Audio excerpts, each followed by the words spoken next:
Hello, what's up, Grease, Whoosh, David, Grungy, J Hood, Tail of the Pup, any birds, King Wings? I got an incredibly good, high-rank, ultra-ly Galar bird, and I can't wait to show it to you guys. Yo, what up, Eric, Lagging, Yatharth, Chosen One. My event was good.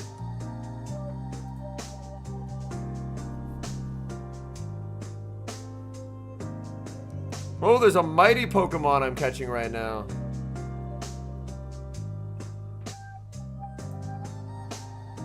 Yo, what up, Bogish?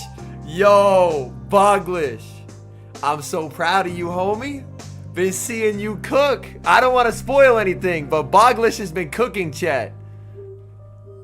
I'm not spoiling any outcomes, but just know, our good friend Bogish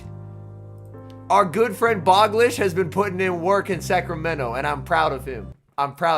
Let's go, Bogish. All right, I just caught a mighty Galvantula. It's a 98. Bad news, it's level 40 though, so I would still need the same amount of XLs to 50 it. And XL Galv is kind of bad now, but... Alright, chat. I didn't connect my mirror, but I got the Ultra League rank 101 Galar Articuno. It's an insanely high rank Galar Articuno for Ultra. I didn't see any Moltres. Tomorrow will be the Moltres day. But yeah, it's a super good rank Galar Articuno. I mean, the one I wanted was Moltres, but I guess I will not complain. Because I don't really need anything from the event. Use it in Mauled, I will. Yo, I'm just going to start catching shit in Go Safari Balls, because I apparently have 87 of them. I don't know how I have 87 Go Safari Balls, but I do. Alright, chat. Our first battle of the day. Our first battle of the day is Elite versus 2-0 Butters. Now, 2-0 Butters you may know as being a caster. But 2-0 Butters is actually putting his hat in the ring this time and competing. Very exciting stuff. So we have Elite versus 2-0 Butters. And without spoiling it, chat, he has a very glassy electric type on his team.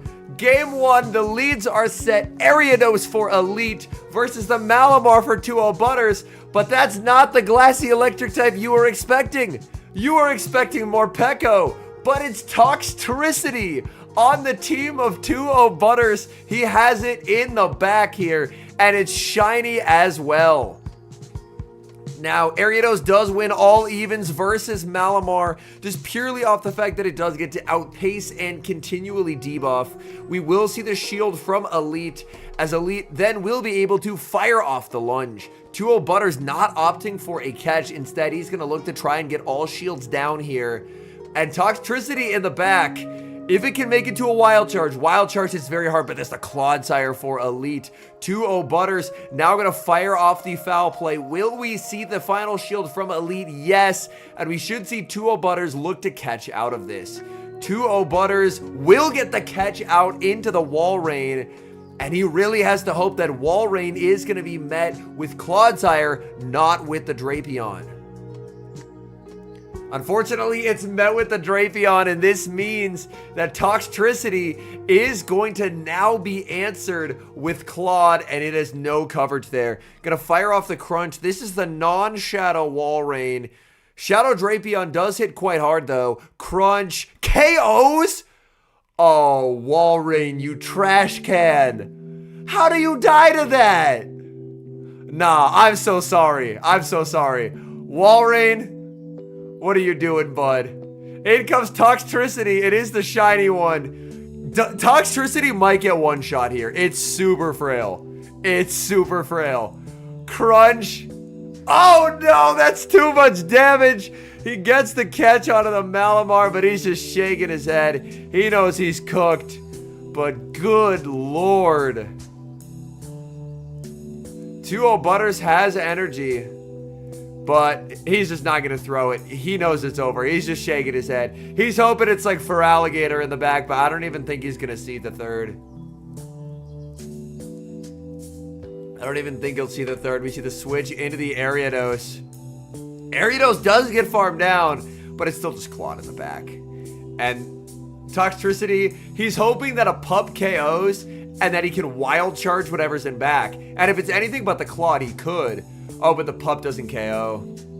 Yeah. GG there. All right. So Toxtricity, not off to a great start, understandably. If you thought it was frail in the Ultra League, boy, do I have news for you about the Gray League. All right. Ooh, we have the Battle of Spiders, Araquanid into Ariados. But that's a bad lead for 2-0 Butters, who ran so weak to Ariados. Ariados now going to go for a lunge, just looking to get some staying power in this matchup, as it will need 2 moves to knock out anyway. Butters farming up to the Earthquake, but opting for the Icicle Spear bait. Tough call to make here if you're Elite. Do you decide to give up the shield? No, he calls the bait. That's a good read by Elite. Elite can now just play to the CMP tie and look to boost up his damage with the Trailblazes. And Araquanid, oh boy, this is going to be tough because there's the Clodsire in the back, and this is the only mon on the team that can deal with the Clodsire. So this is going to be problematic. We are going to see the shield used by the Ariados. Ariados always going to be fine to overfarm by 1 and just play to the CMP tie just to try and get as boosted as it possibly can, and it's going to do exactly that. Another overfarm by 1, another CMP tie, and for Butters, this game is just completely unwinnable. If there was the ESPN live win predictor thing, it would be at 100% for Elite. There is no way Butters wins this game now. He has no way of damaging. We're going to see a switch out into Toxtricity. Toxtricity farming up, but it's met with the Clodsire, and they're laughing about it. Oh no, they're laughing about it. Poor Toxtricity in absolute shambles. Oh no. That is so unfortunate there.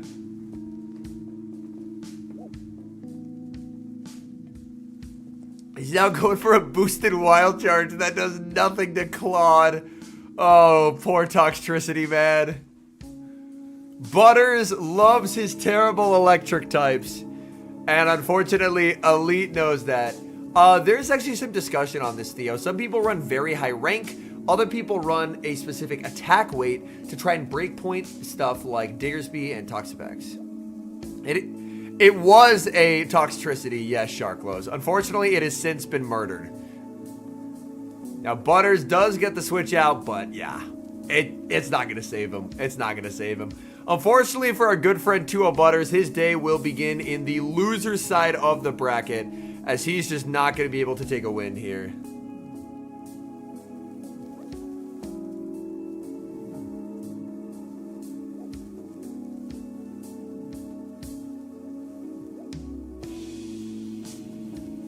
So, unfortunate for Butters, but... Oh, we got a shiny Dialga from GBL? Nice. Yo, what's up, Danny? Show me the Morpekos. We saw a Toxtricity before we saw a Morpeko, which is wild. Like, if you look across the team, Toxtricity's energy, like a wild charge hits 5 of 6. And that's why people think Morpeko can be sick.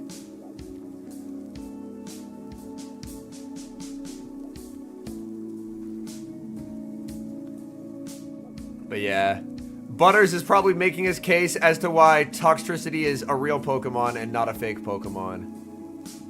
Alright, next up, Nighttime Clasher. Yo, appreciate that, Drew. Versus Mystic Mamba. Nighttime Clasher with Shadow Marowak, Azumarill, Clodsire, Sandslash, Araquanid, and Malamar. And for Mystic Mamba, a rare Shadow Sableye. Chat, look at this. When was the last time you saw Shadow Sableye?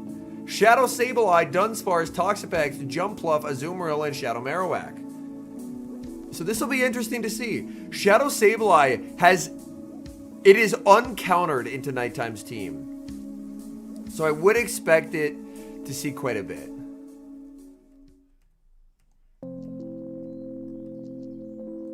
Ooh, Araquanid into Dunsparce. That's a bad lead for Nighttime. Nighttime save switches into the Clodsire. You can't do that when they have a Marowak. Oh, no. Oh, that is absolute disaster there. Nighttime making the read that there's not a Marowak in the back, but Dunsparce's Marowak core is very strong into his team. And that is just immediate heartbreak for Nighttime Clasher.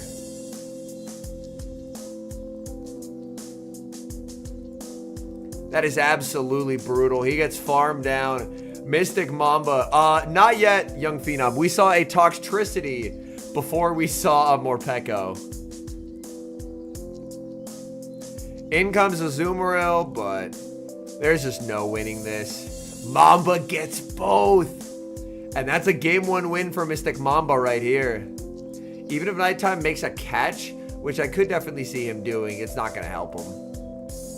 Yeah, this is just a game 1 loss. But yeah, his thinking was, I've already seen the Dunsparce. Surely there's no Marowak back there, but into his team, Dunsparce covers Marowak really, really nicely. So the gamble just doesn't pay off. And now you just bring in the Shadow Sableye. Shadow Sableye always going to be shielding here, and there's the Shadow Claw pressure is on. I do think this is a better meta for Shadow Sableye. Like, this iteration of the meta is the best version that we've had in terms of favoring Shadow Sableye. So, yo, what's up, Tara? Saying I've been so busy at work, I stopped PvP to only play level 20. That's fair. I mean, honestly, it sounds like you have your priorities in the right place, which is good. Like, if there's ever a reason, that's a pretty good reason. Yo, what's up, Oscar? Welcome in, homie. Welcome in, welcome in. But yeah, this is extremely over. Araquanid can go for Bubble Beams, but it's just delaying the inevitable at this point. The Dunsparce just... And I do think Araquanid is extremely, extremely strong across the board into this meta. Like, I think Araquanid is amazing. The fact that Araquanid with purely resisted moves wins the zeros versus Azumarill is absurd. Like, you can never buff this thing.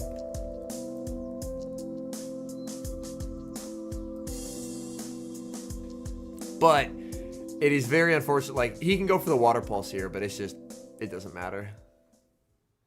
Very comfortable live for Dunsparce, and he just switches into the Sableye, gets the energy advantage. Yo, what's up, Letho? Welcome in. Oh, man. Yeah, this is brutal. This is a very well-executed Shadow Sableye. Like, Shadow Sable... It's a Ledian buff, trust. No, no, no, no, clear it.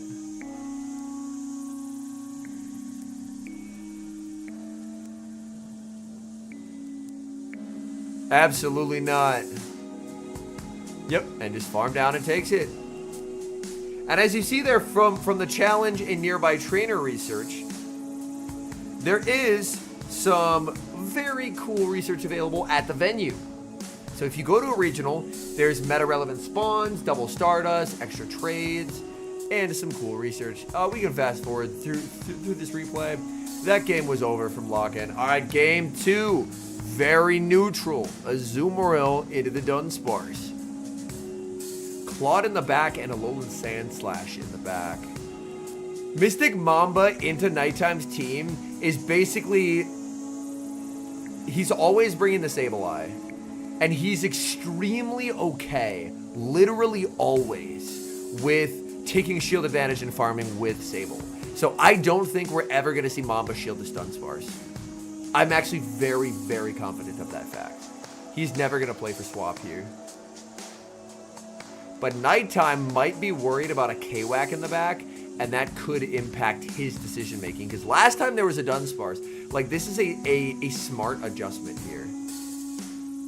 Yo, what's up, Mr. Undy? I caught a very high rank Galar Articuno, of all things.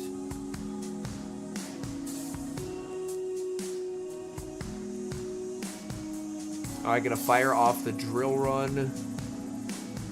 Nighttime lets it go.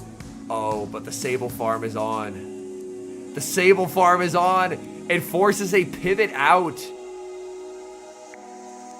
This is really rough. This is really rough. If he shields this, he loses. he loses because Mamba just goes Azu now. Or should. There we go. There it is. Yup. Yup. All right. Wow. That's not the result I expected. That's not the result I expected. Nighttime getting 2-0'd in round 2 is crazy. It does not help this mod in the slightest. Well, that's okay.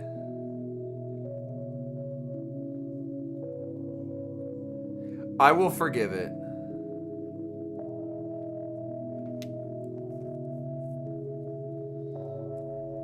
I will forgive it. Missing HP is better. Manual. Missing HP is better. 98 Max Gala Articuno. Holy.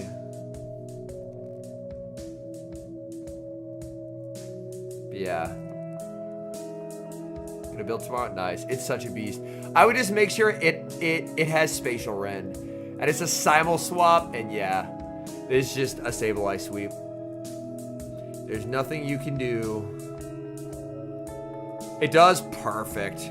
That's what I wanted to hear. That's what I wanted to hear. But yeah, this is a well-executed Shadow Sableye. Shadow Sableye is very, it's not slow by normal Pokemon standards, but by this meta standards, it's slow. So you want to try and play it to an energy advantage, farm something down, get a shield advantage, and then it will just absolutely shred things. And Mamba's executing it very, very well.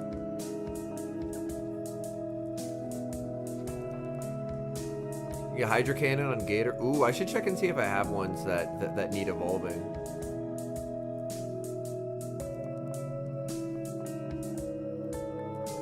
Looks like I have a decent Gator. 12 turns to a move in 2024. Right, embarrassing. That gets the 1487.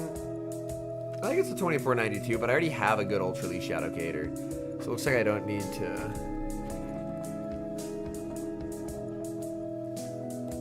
He did Sunsteel Strike BM a Ho-Oh. Nighttime is still very much my go. But unfortunately, he will be losing this one. Alright, GG in a shock upset. Nighttime Clasher falls. Mystic Mamba will advance.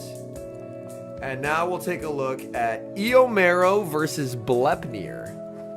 Bleer, Shadow Drapion, Shadow Quagsire, Mandibuzz, Cresselia, Azumarill, Shadow Typhlosion, Eomo with Annihilate, Mandibuzz, Quag, it went away, Abomasnow, Toxapex, and Sableye. Alright, Quagsire into the Mandibuzz. You would prefer to be the Quag here. Typically, a non-Shadow Quag is interesting. And it would have a Purified icon. That's a regular Sableye. Hello? That's a regular Sableye.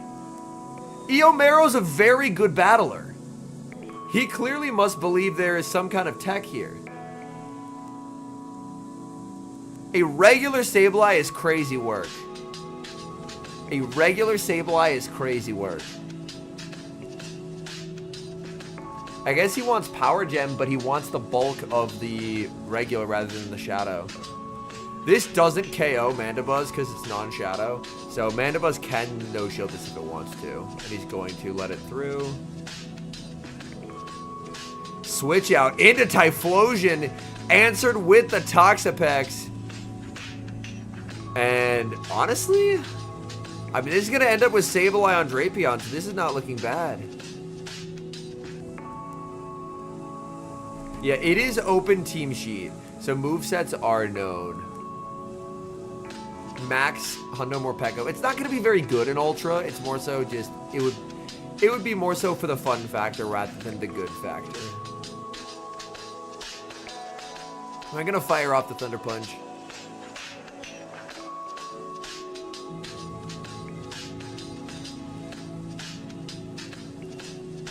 Surely Morpeko flips Zygarde in Ultra. Oh no. It makes the Thunder Punch. Eo's gonna let it go. We don't, Tara, no. We were expecting them to be released on this stream. And they weren't. Maybe because it's wild area, they're waiting. But we were fully expecting it to be this stream. And it wasn't. Just crunch on alignment. Oh, God. I can't wait until that Pokemon is gone, man. I'm so excited. It'll eventually be gone. This Power Gem does a lot. I played like an hour or two of the Wild Area event. I had a lot of videos to get done, so I didn't play all of it. But I played quite a bit. Like, I played an hour or two. And I'll play a bit more tomorrow. In comes Ty. Can it live? The Shadow Claws! No, it can't! And that Incinerate not landing means this is a loss for Bleer. Oh, man, because the damage registers on turn 5. That is the devastating part of using a 5-turn move. And he's going to faint. And Eomo takes game number 1. Oh, that is brutal. You absolutely hate to see that there. Typhlosion just couldn't quite deal the damage required. Ooh, we move to the next match. Cresselia into Quagsire. It's the regular Quag. It can live a Grass Knot, but not comfortably. If it gets any amount of chip damage on it, it can't. Sableye versus Azumarill, and this is the non-Shadow, which means it doesn't have nearly the damage output of the Shadow.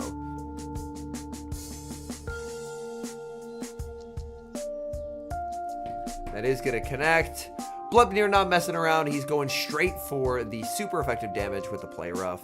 And Play Rough is going to be shielded up by Eomo. Yeah, during Wild Area, to catch the Mighty Mons, you really have to use the Safari Balls. Yo, what up, Doms? Yeah, you really have to use the Safari Balls. Otherwise, they have a high chance of fleeing. I honestly like the alignment throw there. Just get the damage and force the second shield. Because if he tries to go for good timing, then Eomo can force a shield back, and you don't want to let him do that. Sableye exits with a ton of energy. This energy is scary everywhere. You kind of have to go Mandy.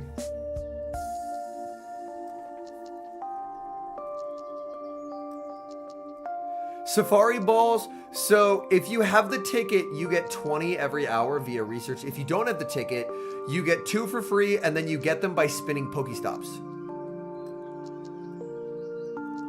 So if you spin Pokestops, then you can get them.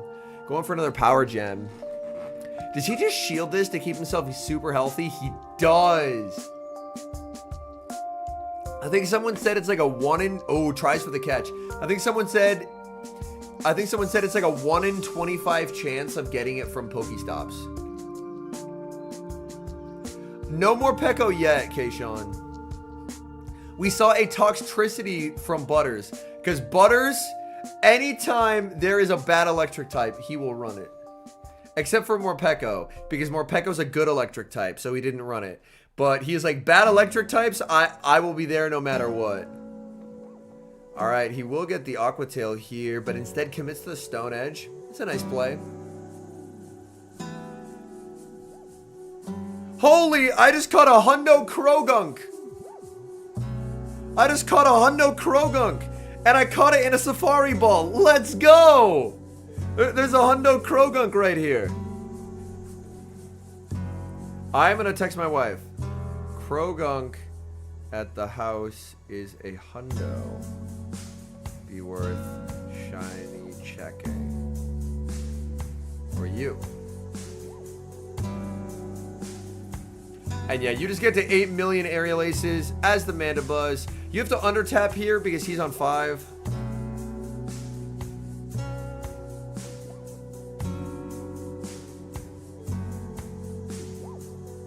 Chords.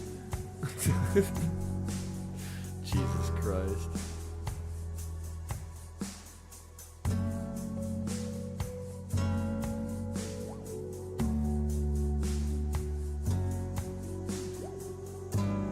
Mandibuzz, that's an easy survive. And Bleer able to take it.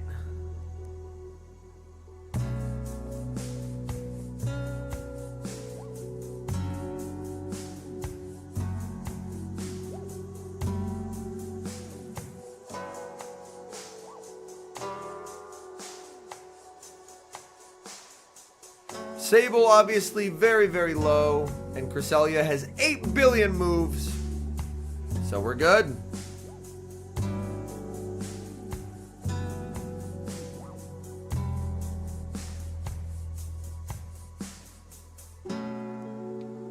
Yo, what up, Caressa? How's it going? Rhyperior leaded EQ for raids? Oh, no. Alright, we're going to game 3, folks. We get to skip through all this stalling. Obama's... Ooh, it was a Quag lead. If we go back here, Quag into Cress. Save switch Obama. Bleer is so weak to Obama because he didn't bring the Typhlosion. That's a ballsy call by Eomo. Just saying, there's no fucking way you're bringing that Typhlosion back. There's absolutely no way. It's a ballsy call, but it pays off in a pretty significant manner.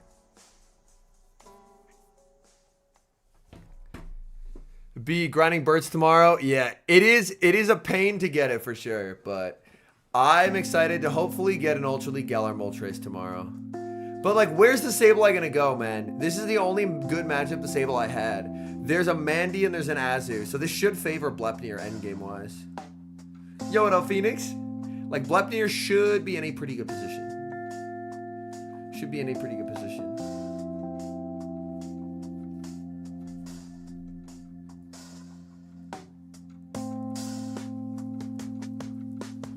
Also chatters.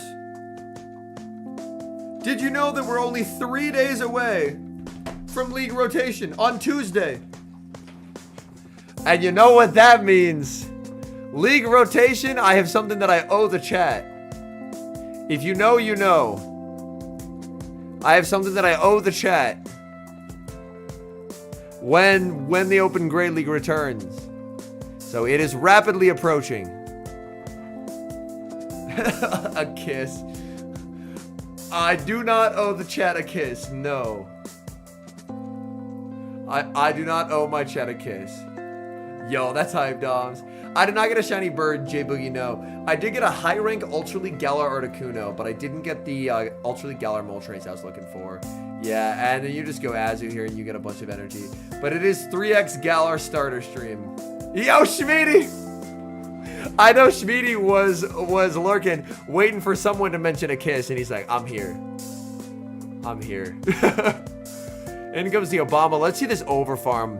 Ooh, the perfect overfarm. Nah, Bleer's cooking. Bleer's cooking. Ryan, they aren't more likely during wild area, but the advantage is they have safari balls, which have a higher catch chance. So if you find one by using your daily incense and then freezing the timer with Roar of Time, then you're far more likely to catch it. So that is the advantage.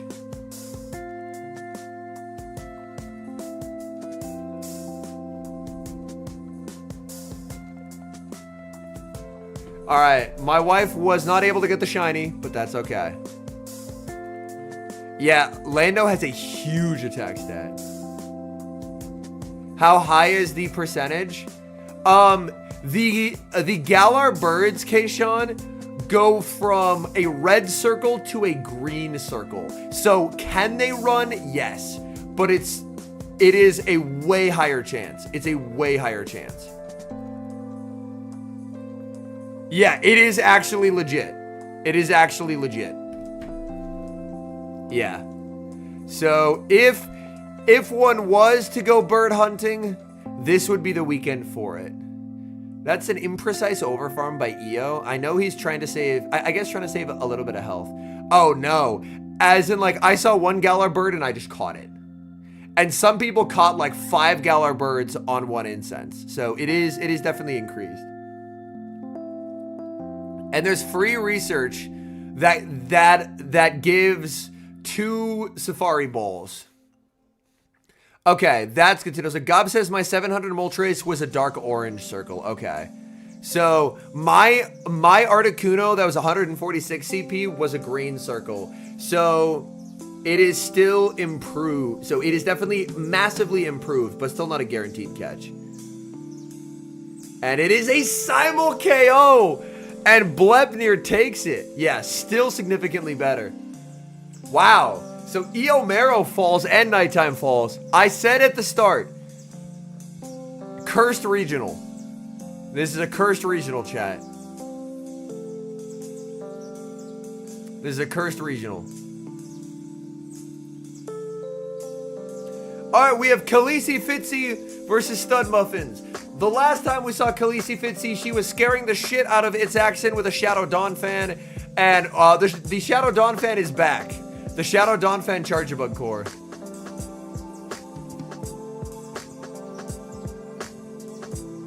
Yeah, so Shadow Dawn fan, Charjabug, skip to the Morpeko gameplay. That's the thing. Among the streamed games, I've been told that there's not a lot of Morpeko so far. Like, people are kind of scared of it. Sorry, scared to bring it. Hey, I'm happy you found one, Figged. I'm happy you found one. Yo, what up, Sharklos? But it's Shadow Dawn fan, Charjabug, Azu, Claude, Arctibax Superior, and Studmuffins with Moltres, Shadow Marowak, Azu, Gator. This shit went away, so I lost it. Claude and Ariados. Alright. Ooh. Arctibax versus the Shadow Marowak. Icy Wind is exactly at 15, so you can pretty safely throw on 5 as the Marowak, because it's unlikely she's going to throw an alignment. Yeah. Alright, we do see the shield. Bogish says, from what I heard, there were only 4 Morpeko. Dang. So not a lot of Morpeko. Alright, she goes for Icy Wind. Studmuffins lets it go. This is awkward. This is awkward. Yeah.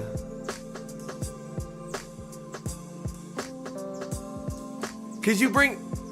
If I'm Khaleesi, I do 2 volt switches and then I switch Azu. That's what I do here. No, don't stay. You're gonna get hit with a Hydro. Oh man, I would have loved a 2 volt switch and a switch to Azu. That would have been nuts. That would have been insane. That would have been a fucking sick play. That would have been a sick play. That would have been a sick play. A 1469 Claude from Khaleesi. I don't know if it's a broadcast error or if it's actually just a really bad Claude. Yeah, Zerk has an insanely high attack stat. Oh, tries for the snipe is unsuccessful. Here's the scary thing about Moltres though, chat. Moltres can win these. Give Moltres, like, this is why people run Moltres over Mandibuzz. Moltres can win these. Like, up a shield into an Azu plus something else endgame. Moltres can win these. And there's a Bone Club on the 1 HP Marowak too. Cap ties here. But that's the scary thing. Alright, we are going to see a no shield here. Brave Bird gonna rock the Azumarill. Yeah, Moltres with a shield is terrifying. The funny thing was, they interviewed Elite about what prep he did for this regional. And do you know what his answer was? He was like, yeah, the preparation I did for this regional was doing my daily incense. So I could get a Moltres. So I could stop running Mandibuzz.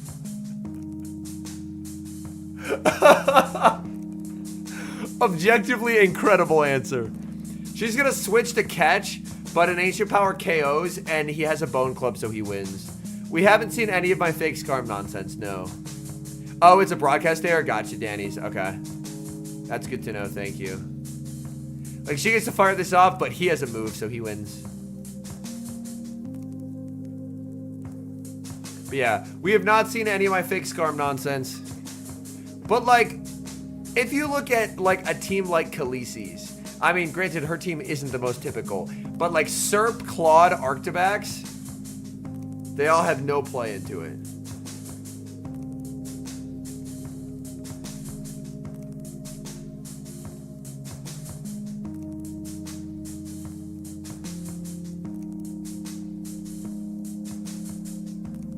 Alright, here we go. Azu into Charjabug. ABA, hard safe switch Clodsire to bait out the Arctibax. Is it bad, chat? Be honest. I need some high level advice here. Is it bad that I used to be, oh, you're ABA, you have to stay in. Now, I don't know if it's just me getting better or me coping more. But now I'm like, if you're hard ABA, I might have it after Piplup, thank you. If you're hard ABA, I like switching in your one counter and then trying to play for shield or energy advantage. I don't know if that makes me a worse or a better battler, that I've changed my mind on that. But now, if I'm hard ABA to something, I will usually switch out. Usually stay out. It is open team sheets, Min. So by looking at the team sheet, she is able to see that it's not... She is able to see... Oh, banking energy, going Azu, rebaiting it out. Yeah, she is able to see that it's not Stone Edge. Then they know you're hard ABA to stay in, and then we'll protect it. Gotcha. Yeah, I answered, Nick. I answered. Yep. Don't worry. Don't worry. Piplup is not being is not being ignored. But yeah, I like the bluff aspect of it. Like, he still hasn't revealed Gator as the third.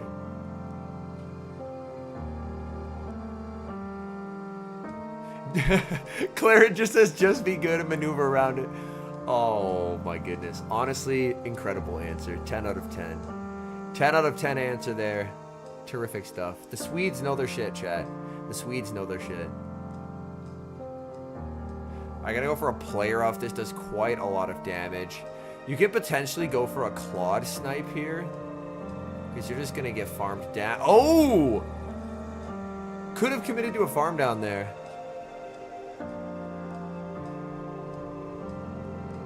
Yeah, but charge is too low now. Charge is too low.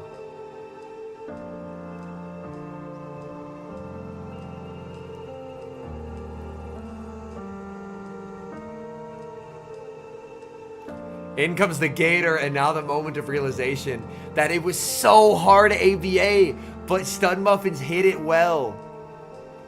Studmuffins hit it well. She throws on alignment there. Studmuffin's always going to shield here and just look to farm a ton of energy. You need so much energy here. Does she have a move? Can she snipe? Oh, the snipe! The snipe! Well done. Well done. Well done. Claps. Claps. Yo, what's up, Brady? Welcome in. That's a good snipe. That was a wild event. I only played I think an hour or two of it, but I enjoyed it. Yeah. The weird thing about Charge It is basically every team is cripplingly weak to it. But bringing it feels kind of bad, so. Claude and Pex IV hunting? Nice, that's awesome. Were you able to get any keepers?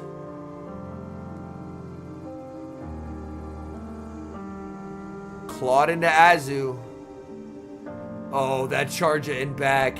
You gotta bait it out at some point. All right, I see the vision. 7 in a Sludge Bomb, 1 in a catch. I'm calling my shot. I'm calling my shot. 7 in a Sludge Bomb, 1 in a catch. Calling it right now. I'm Babe Ruthing that shit. I'm Babe Ruthing that shit. Yes! Yes! Yes! There we go. There we go. There we go. Yes, that's how it's done. Ooh, she reads that it's the Charge It bait out though. Interesting. Interesting.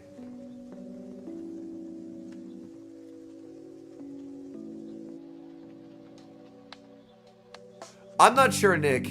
In the interim, if you have quite a few, then it'll be a good lucky trade target as well. If you can find someone who has a bad one with the move, then it'll be a decent lucky trade target. And you just go Azu to waste the energy. Yo, thank you, Z2Z. I appreciate that. Welcome in.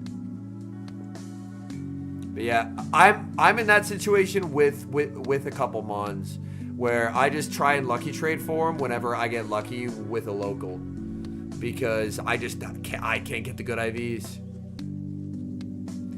Bid off your bad Clodsire? Nice, that's awesome. The rank 23, that's a huge upgrade, brother. That's a huge upgrade.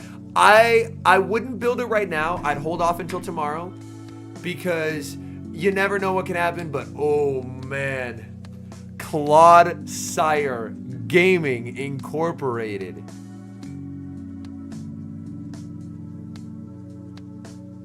Yeah, because this energy goes, yeah, it was rough. How's Sacramento been so far? We haven't seen a Morpeko. Apparently there was only 4 at the tournament, which is very unfortunate because it's very good. That's an alignment throw there. There's no reason for that. Yo, congrats, A2Z.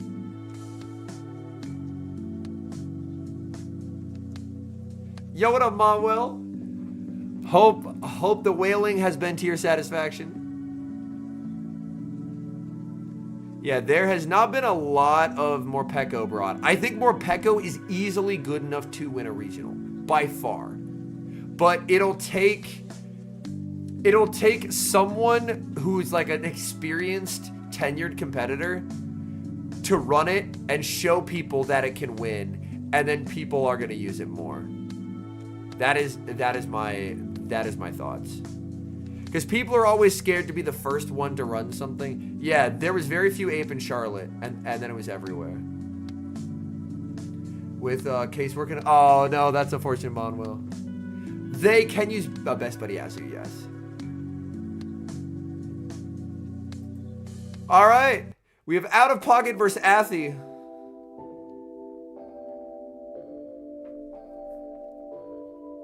Out of Pocket, Malamar, Clodsire, Alolan Sandslash, and do you know why all the Araquanids are here, chat? This will be an educational Show 6 moment. Do you know why all the Araquanids are here?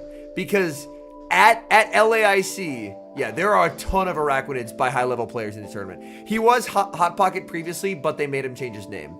Yeah, he is easily one of the best players on the entire planet.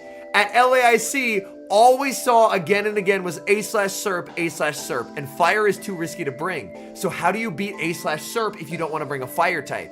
You run a bug water type in Araquanid, which can beat both. It fully walls off A/Slash because all the A/Slash are on Powder Snow, and you continually hit for super effective damage. Now the interesting twist on this is Out of Pocket is running Bubble Beam, Water Pulse, no Bug Buzz, which makes it slightly softer into Serp, but you can still win Serp just going straight Bubble Beam. He was made to change his name because it too closely resembled Hot Pocket, like Hot Pockets, which is a trademarked thing. But yeah, so he is on Bubble Beam, Water Pulse, Araquanid to pair with Claude, A/Slash, Malamar, Azu, and Shadow Marowak. And Athy has Toxapex, Shadow Marowak, Ariados, Moltres, the Dunsparce, and the Malamar. Azu into Moltres, great lead for Out of Pocket here. I had no business doing that, that's fair. Out of Pocket joined the Discord recently and has been a very active server member. So we are big Out of Pocket fans here at HSH Incorporated. Going for a Brave Bird. This is going to do some serious damage onto the Azumarill. Obviously, Azumarill can tank it, but it does quite a bit. Brave Bird is going to land. There's the switch out into Dunsparce, and Dunsparce is about to get this work. And it's a shiny Shadow Marowak too. The flex is crazy. Oh my goodness. I have a Shadow Marowak, chat. I don't have a Shadow Shiny.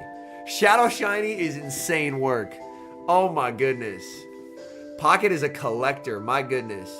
Alright, Pocket's going to shield this. And then throw the Bone Club. And then do 3. And then throw another Bone Club to cap tie. Yeah, so he does this. And then if this plus a Mud Slap doesn't KO, then he will just cap tie the Dunsparce, because Marowak wins cap against Dunsparce, so you can just throw here. Perfect. Oh no, Brady. Well, I'm very happy you were able to get a pretty good one. That's awesome. Yeah, K-Wack is now legally cooking. Also, chat, do you want to know something fun? I did 1 Toxtricity raid today. I'm gonna hold it up to the camera. I don't know if y'all can see. And it was shiny. I did 1 Toxtricity raid today, and I got the shiny. And you know what was even better? My wife did the same raid. We both got the shiny. It was her Dex entry Toxtricity was a shiny. I was super stoked. I appreciate that, Roll the Dice. When they invite me back, I will be there. But obviously they have to invite me back, so.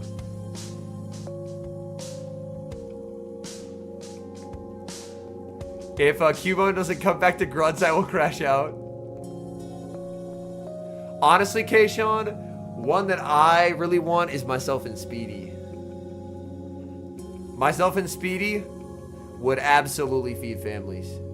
It would. It's just facts. Yeah, and Athy just with a shake of the head there. There's not much Moltres can do. It's not living that. Hatch the Toxel and it was, yo, that's awesome. I haven't hatched the Toxel yet. I have a couple 10Ks marinating, but obviously I'm sitting on my ass right now. Oh my god, I actually have 8 10Ks going. And they're all pretty close to hatching. Maybe I can actually hatch one tomorrow. Alright. Oh, Marowak into the Sand Slash. Sand Slash save switch. Hold on, wait. Okay, so Marowak into the Moltres. Throws a Mud Slap. Sand Slash save switch. Answered with the Marowak. And this is a little uncomfortable. Very well timed by Pocket. HSH, Inadequates. Oh, that'd be hype. That'd be hype. They all ran. No! Oh, that is tragic. That is genuinely very bad luck. That is genuinely very bad luck. I saw one Galar bird today and it caught, so that's really unfortunate, man. I'm sorry. Tomorrow, though, Prage. The last 15 minutes, more mighty Pokemon are spawning? Well, I guess we'll find out in 4 minutes. But yeah, that's a huge switch flip there. That is understanding the Marowak A-Slash interaction very well. And that's why Pocket is sick. Dude. Pocket is so good.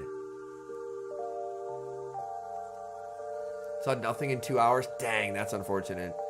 Yeah. I did an hour and a half today, and I got 1 Articuno. I didn't get a Moltres. Some people in chat earlier more had said they were able to get it.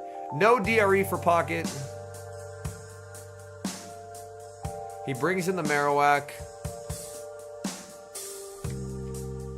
But yeah, being able to get better IV Mons will definitely be helpful. 3 in the first 3, then nothing for the last 5.5. Yeah, it definitely felt inconsistent, to say the least. And his Pocket here, he knows he's behind on energy, so he can always wait for Athy to bird. Here you always call it his Pocket, yeah. Because your loose con is shielding an AP and a boost occurring. Masters for the Galar birds. Yo, shiny Skrelp! Live on stream. Let's go, baby. Time to turn AR mode back on and off so you can see the sparkle. Yo, we're cooking now, fellas. He Ancient Powers, that does not KO. Yeah, that's a huge call by Pocket. That's a huge call by Pocket. And now he can just Marowak him. Oh, he just farms down. We haven't seen him on stream yet. Roll the dice. I know he's in one of the later groups.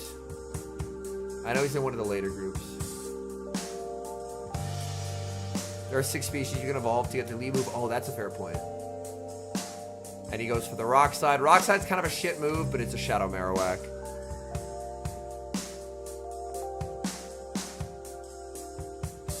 The Wild Event, I didn't play much of it, but I enjoyed it. Yo, Pocket gets his revenge. Yeah, Out of Pocket is a great battler to watch and learn from.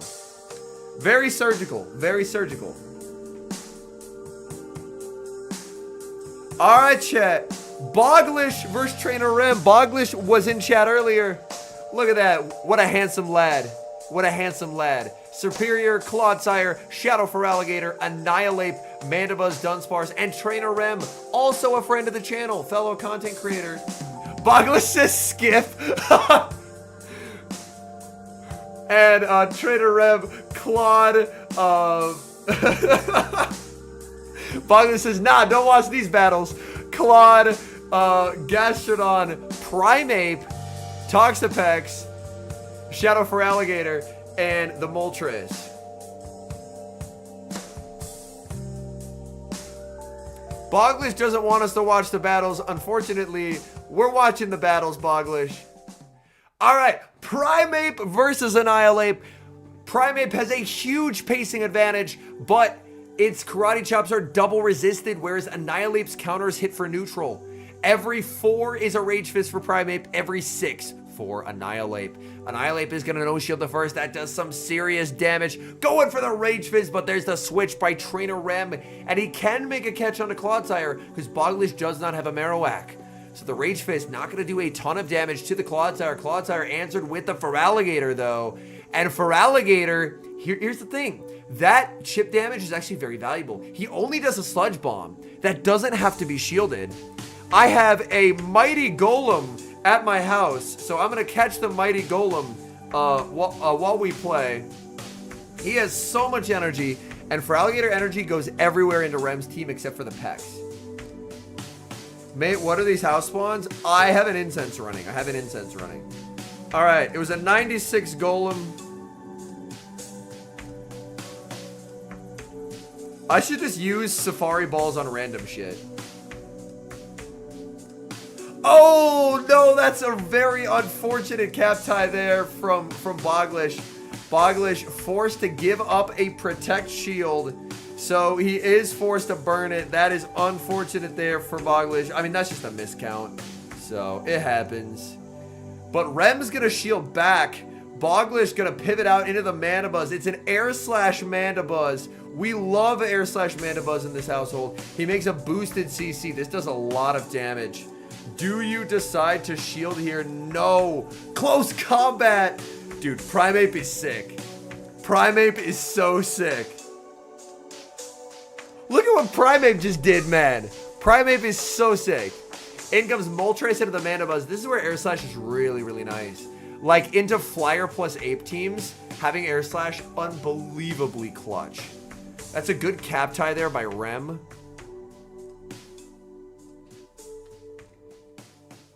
Oh, I just realized I can do this 6 p.m. rocket and then have a shadow caught in a Safari Ball. That's pretty cool. In comes the Annihilape. Annihilape gonna be hit with the Ancient Power. This is gonna force the final shield. Ideally, you just have to force the shield from the Moltres and then just hope your Gator can get there. It'll be close. There's not Lento, no. So Rage Fist gonna be shielded. The switch to the Gator. Can he get there? Yes, he can. Oh my. Bogish able to survive. He takes game number 1. By the narrowest of margins there. My goodness.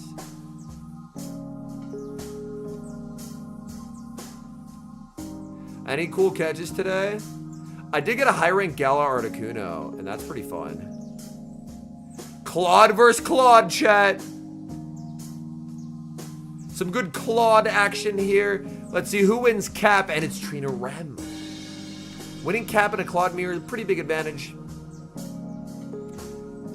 As the one who loses Cap out of this, the logical play is just to catch onto the Moltres on the next one.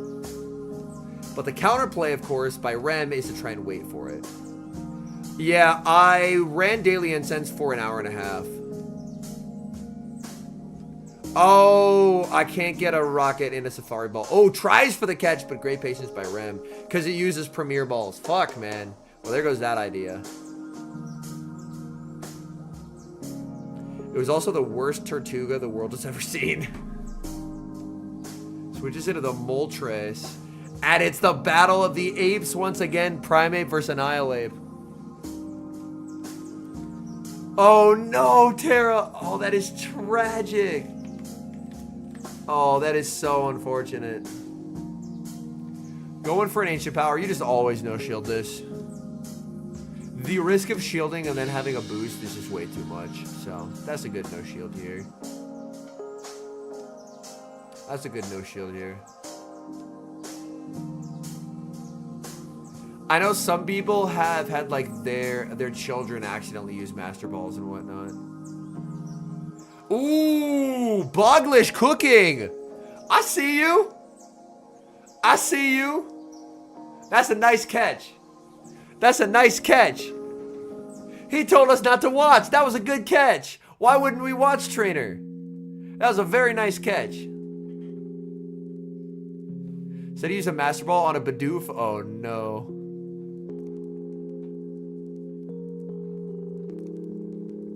He's gonna Earthquake to pick up the knockout. And Primeape just has too much to do here.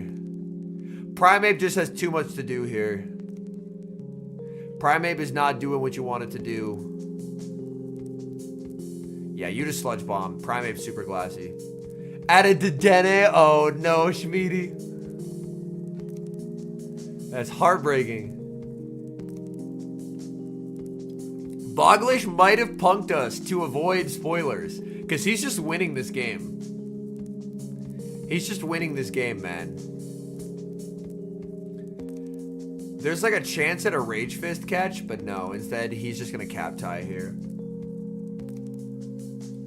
But I mean, these counters, especially after getting boosted, they add up. And the Moltres should be dry.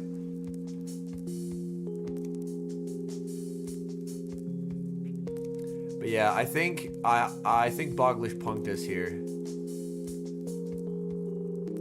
Yeah, because the Annihilate just gets the Primeape too low. And now it's just Air/Go Burrow range. I believe so, Anthony, yes. There's the switch into the Moltres. Just gonna say, no Moltres for you. Alright, my Incense got me a Quillfish. 1770. In comes the Primeape, and it takes the second Air Slash, which seals his fate. Yeah. Alright, that's a clean 2-0 for Bogish. And he advances to winners round 4. So Bogish doing his best to adhere to the no spoiler talk. And the claps there. Good sportsmanship from Rem. We like to see it.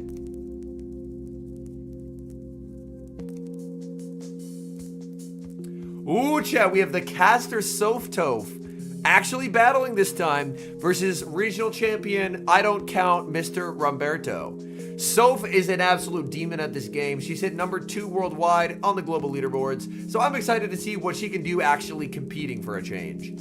So it's Soph versus Ramberto. Jumpluff, Shadow Drapion, Malamar, Gastrodon, Shadow Feraligatr, and Dunsparce.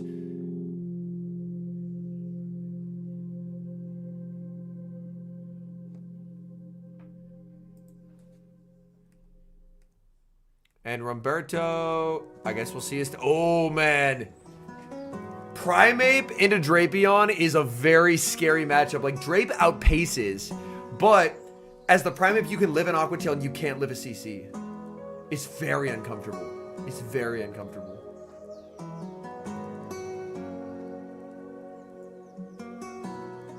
I'm gonna fire off the Rage Fist bait. Soph's thinking about it and calls it. Nah, that's a savage call. Close combat, just one-shots. Close combat, just one-shots there. That's a savage call. Oh my goodness. Close combat, you're just dead. That's a nutty call right there. Yeah, that's a absolute cojones to call that.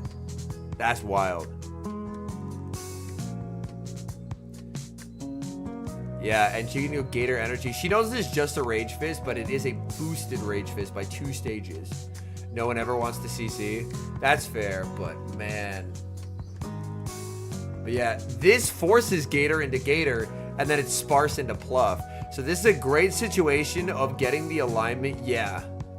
She banks a Hydro and switches.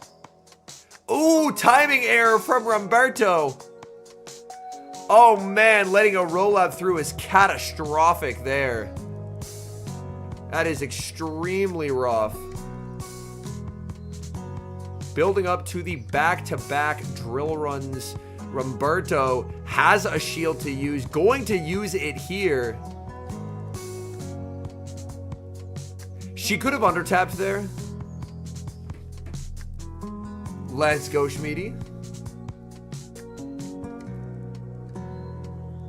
And there's the undertap. Nice. I honestly don't think Dunsparce will get nerfed. It offers decent neutral play, and things that offer neutral play is good.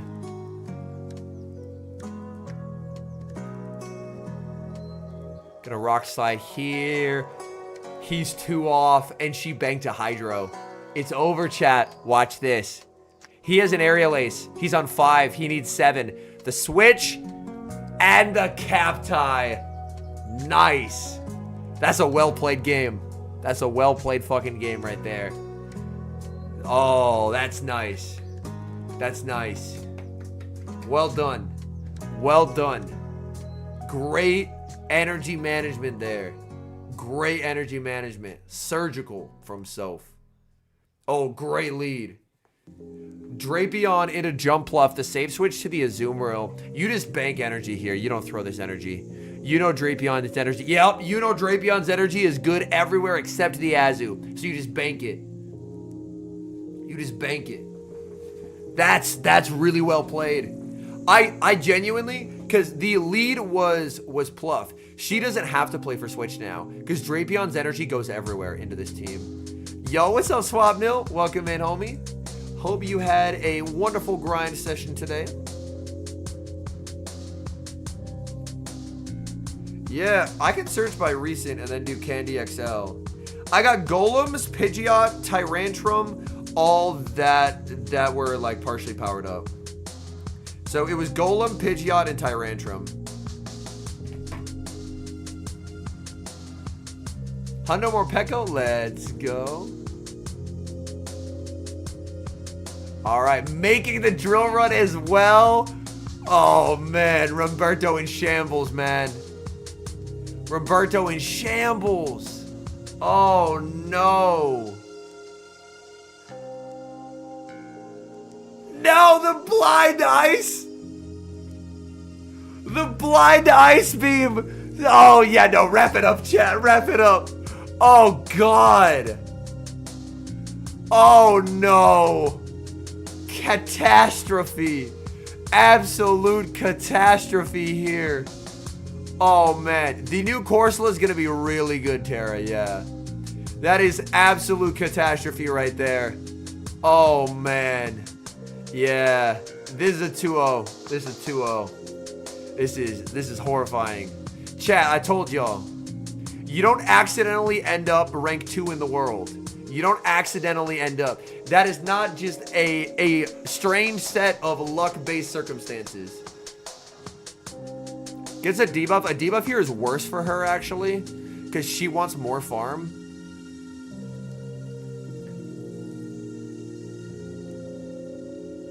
Oh, she still does get 3. Okay.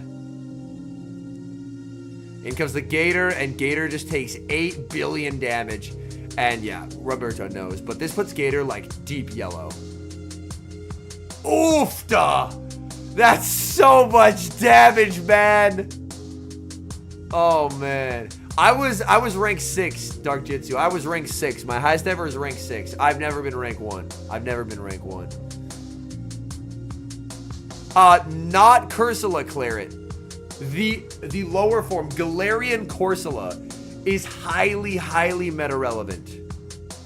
Yeah, Galarian Corsola is highly meta relevant when it releases.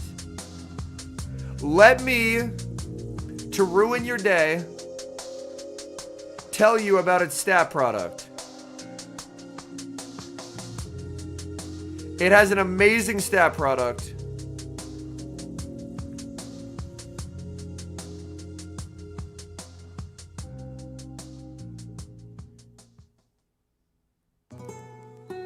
All right, picture if you will, Steelix. Y'all know Steelix, regular Steelix in the Great League. Bulky. That thing eats hits. Steelix Bulk, Pure Ghost, Astonish Nightshade Power Gem.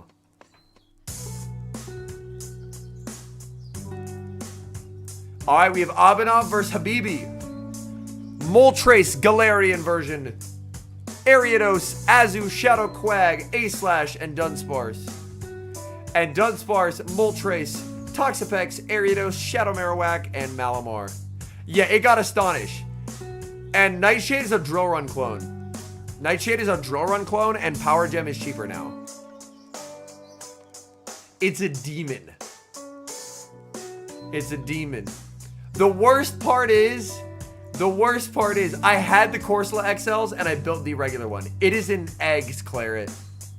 It is, the worst part is I had the XLs and I built the standard version. I have a standard version fully built. I still have some residual XLs. But yeah, I would get walking your Corsolas immediately.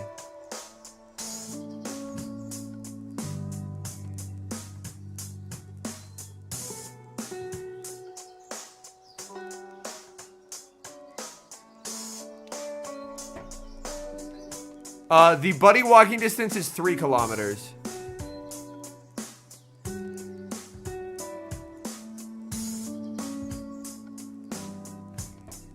Yeah. Yeah, so if you have one, oh, great lead for Abby here. If you have one, it's worth beginning to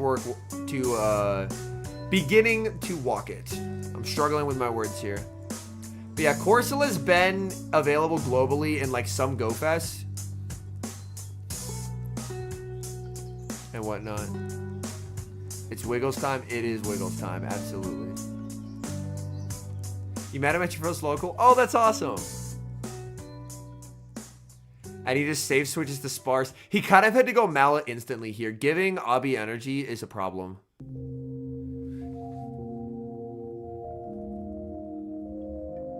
Yeah, exactly, Nick. Nightshade's a very good move. Like, he goes Mala, but he hesitated on the swap. He threw a move, I guess, to put it in superpower range, but now he gets hit with 2 drill runs, so he loses the whole Malamar, and then A/ sweeps him. So yeah, this is a game 1 win for Ainov. This is over.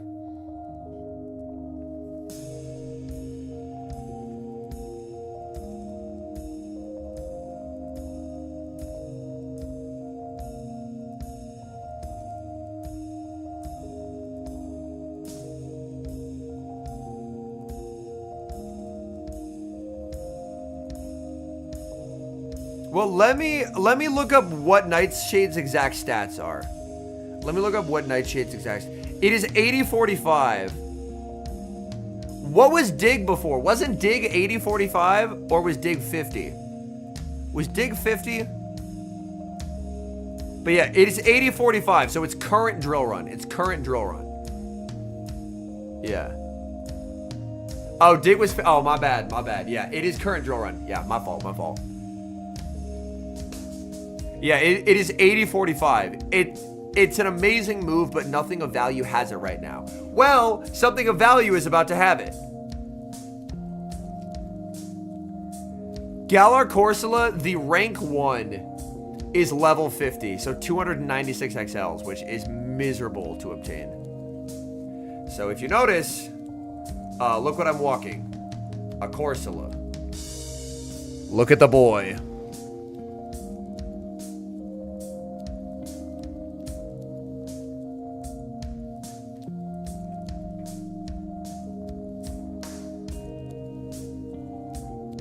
Yo, what's up, Minar?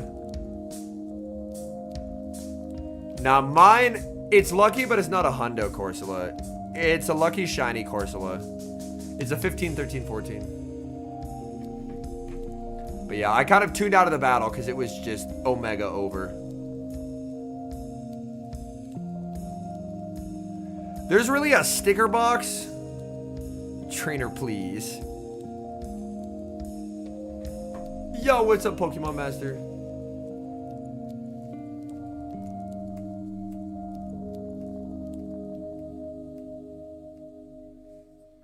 Oh, we got him locked in. Mala into Quag.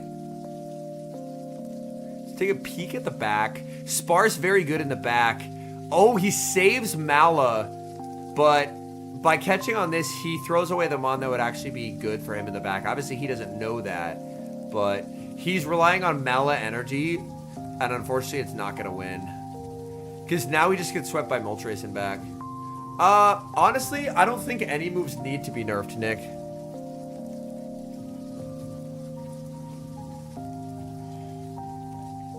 Like, even for Alligator, it's strong, but its presence in the meta is a healthy one.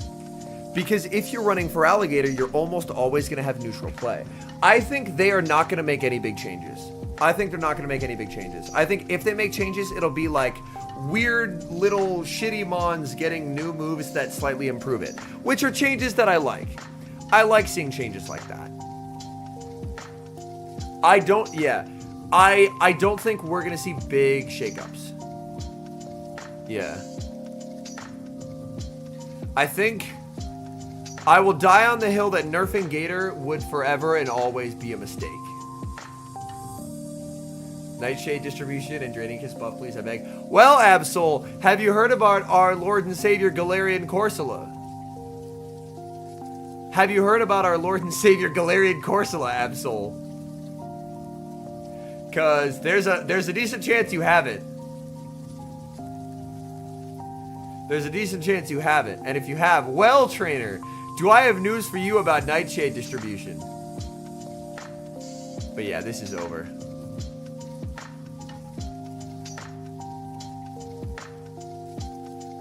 Ooh, catches a Brave Bird there, but I mean, it's not gonna matter.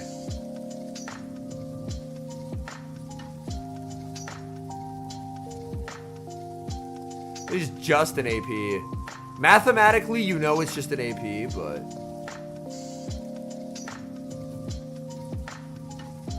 But yeah, you just Sand Slash and no shield and you're good. Exactly. Manar gets it. Manar is a knower of ball. Yep, because he lived that. Less Gastros, or yeah, fewer Gastrodon and Zygarde type Pokemon. More Pokemon that have play into each other. That is a W take. That's a W take right there. Yeah, start walking your Corsola. Out of pocket versus PCF. And chat, this is the spiciest team I've seen in my whole life.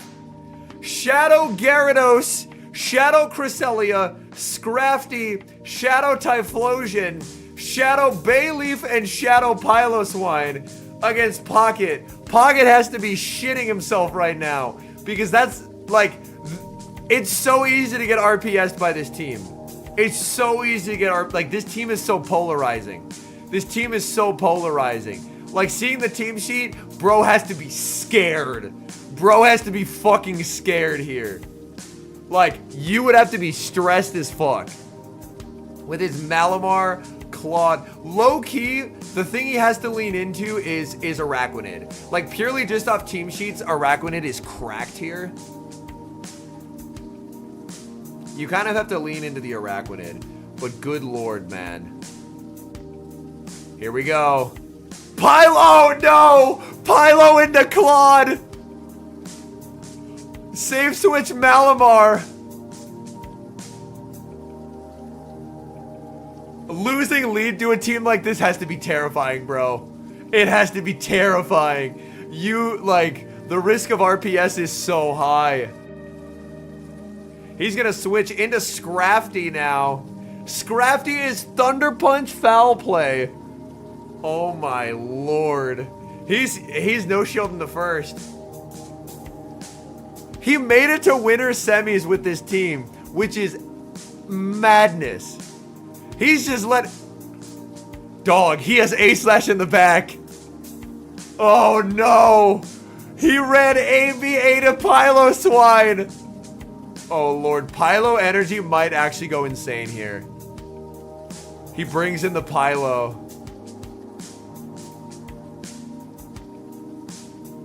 Oh no. Oh no. Oh no. What do you do? This thing has so much energy. Brings in the Sand Slash. He's baiting here. There's no reason. Oh no. He just wins now. He just wins. No, no. Why did you do that? Why did you switch in the Bayleaf? All he had to do was stay. Oh no. All he had to do was stay. And he wins. But he throws away the Bayleaf. And unfortunately, this is how he loses. He gets a boost, but all it does is give Pocket more farm. Oh, no. And that's a game loss. Like, I get the idea of, like, your Bayleaf is useless, but you have to stay with a Pylo and try and sweep. Giving up switch there is the lose con. It is the lose con. That's really unfortunate. It's, like, battling under the lights is genuinely a very stressful thing, chat. That's very unfortunate because he has a very spicy team and he was very close to winning it. But Pocket survives game 1. Pocket has been given a lifeline. How will he respond? How will he respond? Araquanid. He's leaning into it. Araquanid versus the Bayleaf. He's going to switch out into the Shadow Typhlosion. He's going to bank the energy, bring in the Azumarill. Going to fire off a Thunder Punch. There is energy stored on the Bayleaf here. Pocket did run a line that's soft to the Bayleaf overall. And Pocket just play roughs on 3 here. Guarantee the knockout, basically. Because play rough, I mean, it's resisted, but it should KO. Shadow Typhlosion is very glassy. I mean, you could bring in Bayleaf here. I think it's what? Is that Leafage or Magical Leaf? I think that's Magical Leaf. Yeah, that's Magical Leaf. That's Magical Leaf.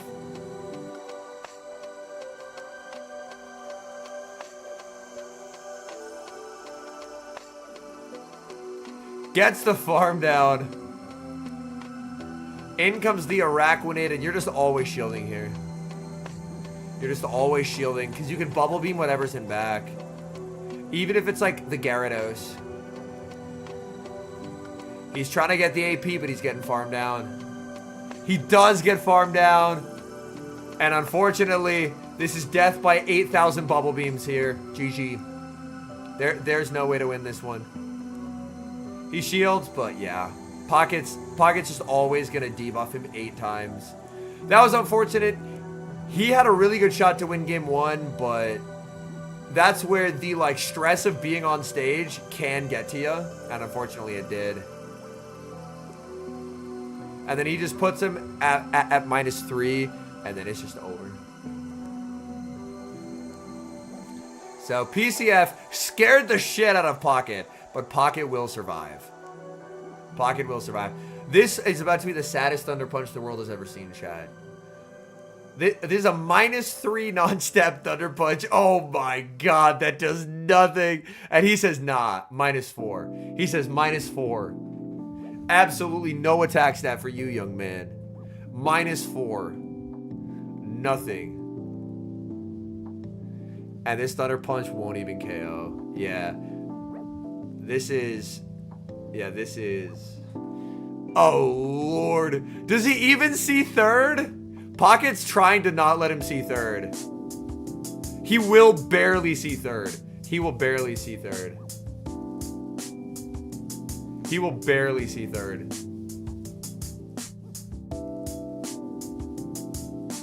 All right, GG's.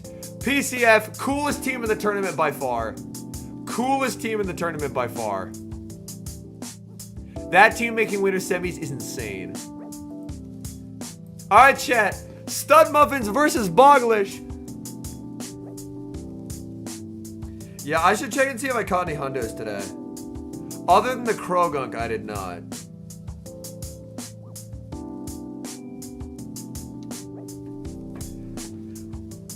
Bogish last time said, like, don't, like, skip the battles, and then he won.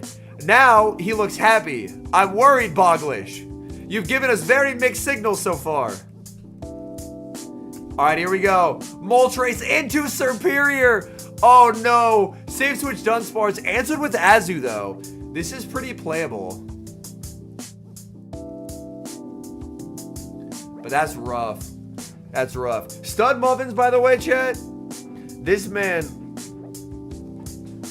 Like, some people bring Moltres as bench pressure. This man just brings the Moltres. Constantly. Constant Moltres gameplay. Alright, Play Rough is going to connect.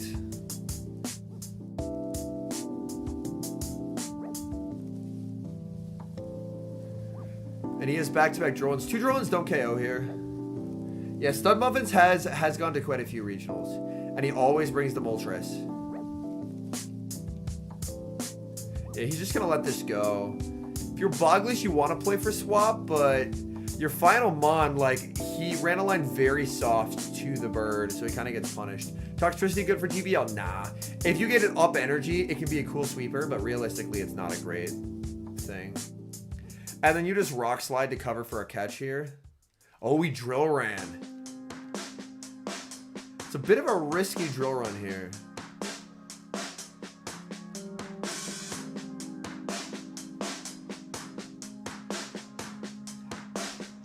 Oh, he lets it go. Interesting. Dialga, Roar of Time is better on it, yes. So if you have an ability to lucky trade for one with Roar of Time, I think it's worth it. Goes from Mandy Farm. Pivot! Oh, man. But this pivot could make Bogish think that he's strong into Serp.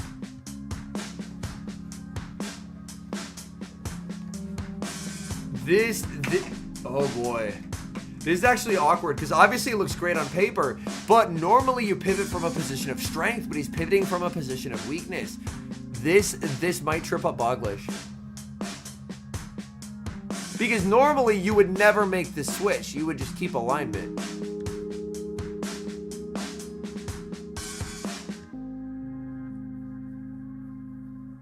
He switches in Serp. He's reading its Ariados. He's reading its Ariados. He lets it go. And it's not Ariados. It's Gator. Oh, that's unfortunate. He just says ouch in chat, yeah. Well, I mean, the man himself is here in chat, so you can walk us through. Based on that pivot, were you reading Ariados then, basically? I mean, I am surmising here, but obviously the man himself is in chat, so he will be able to walk us through. Because that pivot feels like that pivot is a bit confusing. That's exactly what you're thinking. Got you. Yeah. Because normally you don't pivot from a position of weakness. So you're like, I can win if I have Mana Buzz and energy, but unfortunately it wasn't that, so. Alright. Okay, Clawed into Mandy. Yeah. Very reasonable read. There is zero, like, things to feel bad about with that. It's a very rational read. It's Sludge Bomb Claude versus Air/Mandy, also known as the the immovable object. Sorry, the unstoppable force versus the immovable object.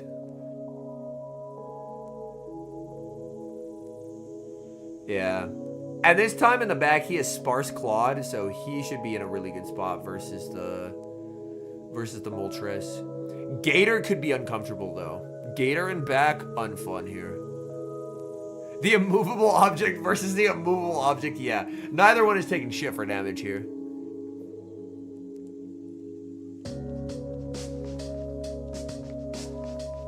This is tricky. This is tricky.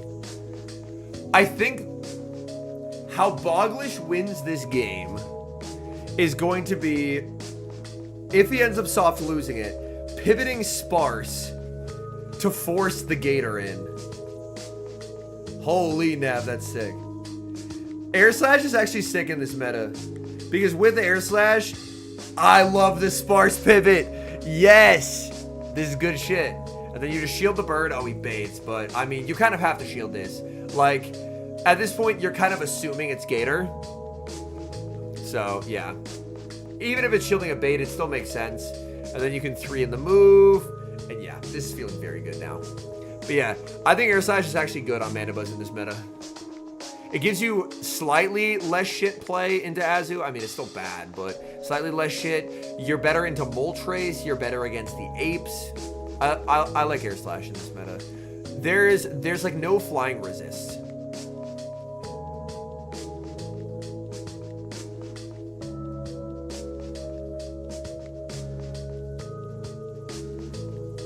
Letting it go, putting it all on the Moltres. At this point, timing doesn't matter. You're not getting it. Yep, you throw it instantly. That's right. Fict, there was the spiciest team we've ever seen at a regional. Unfortunately, it didn't win. But there was a Shadow Piloswine, Shadow Bayleaf, Shadow Gyarados, Shadow Cresselia team. And as Boglish, I think you just always no shield the first here. And you're good. Yep. Right call. Well done. Because your only lose con is a shielded Ancient Power into a boosted Brave Bird. So you just let it go and you just spam Sludge Bombs and it's GG. Primeape has the better move set, but Annihilape has the better typing. So that is the trade-off there. Is Primeape is Glacier and has a worse typing, but has far better moves than Annihilape. TM the Origins? I don't know, man. I like to think I have decent reads on stuff Niantic will do, but for that one, I have no fucking idea, unfortunately. Alright, we're going to a game 3, chat.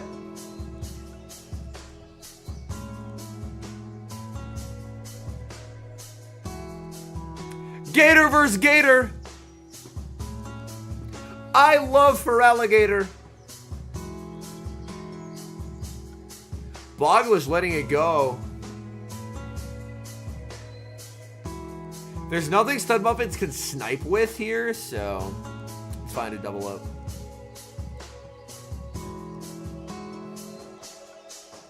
Studmuffins, this shield, he's confident he wins cap. Yeah, he's confident he wins cap.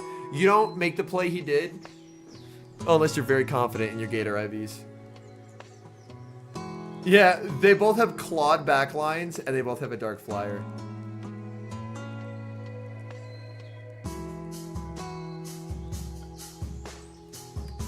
He doesn't lock himself.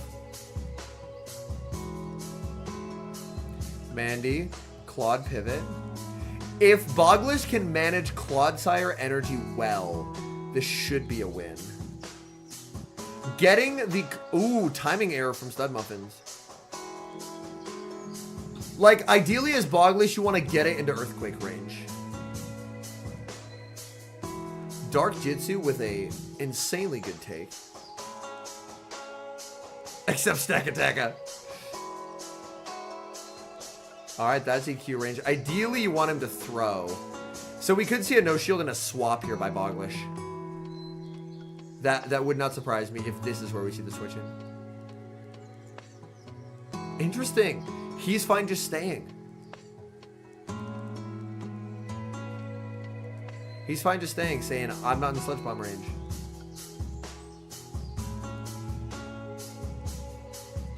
Again, a timing error by Studmuffins. Studmuffins costing himself ground in this game by his repeated timing errors. Nice catch on a Moltres by Studmuffins there.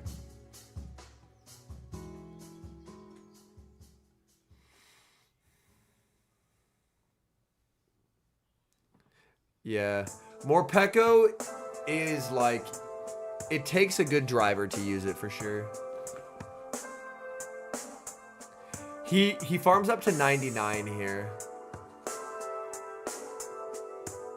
Like, ideally, you want to throw before... Like, wait for them to bird, but it's uncomfortable. It's uncomfortable.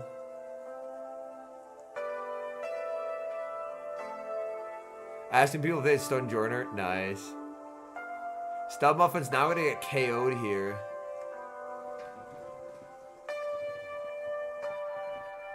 In comes Gator. Does he catch on a Claude? No catch! He just lets the Gator go. Interesting. And yeah, that's just game. Because Boglish is a shield and he's not getting farmed. Ah, maybe he gets farmed. No, he doesn't. Poison Sting. Poison Sting from a Claude is not neutrally farming something down. Alright, Boglish advances to Winners Finals. Which, if I'm not mistaken, is Winners Finals Day 2? Is Winners Finals Day 2, chat? I mean, Boglish is in chat. He would probably know. All right, Mystic Mamba, who already top 16 is. Yo, congrats on day 2, Bogish. Can we get some W's in chat for our good homie Bogish making day 2? It's always nice to see a community member popping off at a regional. Let's go. All right, we got Mystic Mamba versus Softo for a spot in day 2. Mystic Mamba already took out NTC, so Mystic Mamba, I'm not familiar with them at all. Like, I have no clue who this fucking guy is, which is rare for me. Usually, I have a decent understanding of battlers and if they're good or not. If they're from America. Not a clue who this guy is. But he beat NTC, so he's got to be decent. But this will be a good test versus Soph. Alright. Ooh, bad lead for Soph here. Absol said I knocked Mystic out of Portland last year. Gotcha. Ooh, miserable alignment for Soph in this game. Alright, this will be an important bit of info. We learn how good Mystic Mamba is. Does he undertap this move? If he doesn't undertap this move, he's not that good. Okay, he's decent. He's decent. He's decent. Knowing when to throw an alignment is an important understanding. It is an important understanding. Yeah, NIX, you do get it through regionals and internationals, yes. So winners of regionals auto-qualify. And then for every season, you get championship points. And the top 75 in championship points from the US also qualify. So you do qualify for Worlds by doing well at regionals. Yeah, this is feeling very tough to win. Because Sparse into Azu is just too neutral. It's too neutral. He gets a Bone Club, but she'll know. Mud Slap is the easiest move to count in the game, chat. You know why? Because it's 10 energy per Mud Slap. Bone Club 35, Rock Slide 45. Incredibly easy to keep track of its energy. Like, you will never see a pro ever lose track of Marowak energy. Because it is the easiest one to learn. I don't count by energy, I count by counts. But, yeah. But even me, I count by counts. I don't count by energy. I count Mud Slap and Astonish by energy. Because it's 10. It's very easy.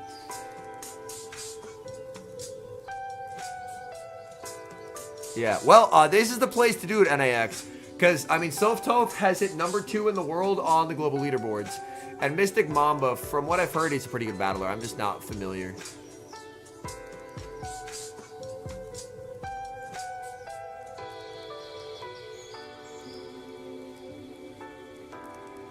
But yeah, this feels like unwinnable. The Jump Pluff won't have the energy needed. The Jump Pluff won't have the energy needed to KO the Sparse.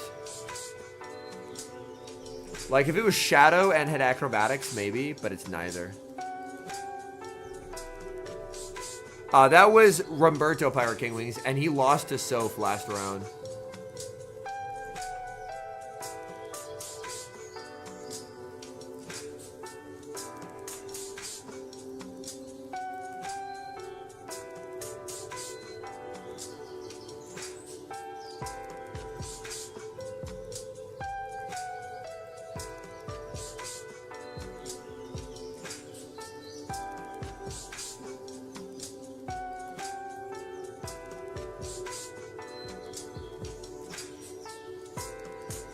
Alright, yeah.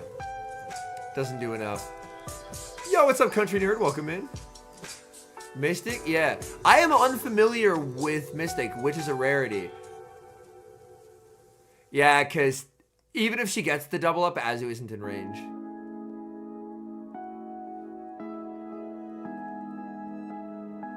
Oh, your name is just Nick? Okay. Oh, Nix. Okay, got you. Ice Beam or Thunderbolt on Miltank? It's interesting. I like Bolt more because there's a lot of stuff weak to Electric. But if you're against Claude, obviously you want Beam. Oh my goodness. Hey, chat.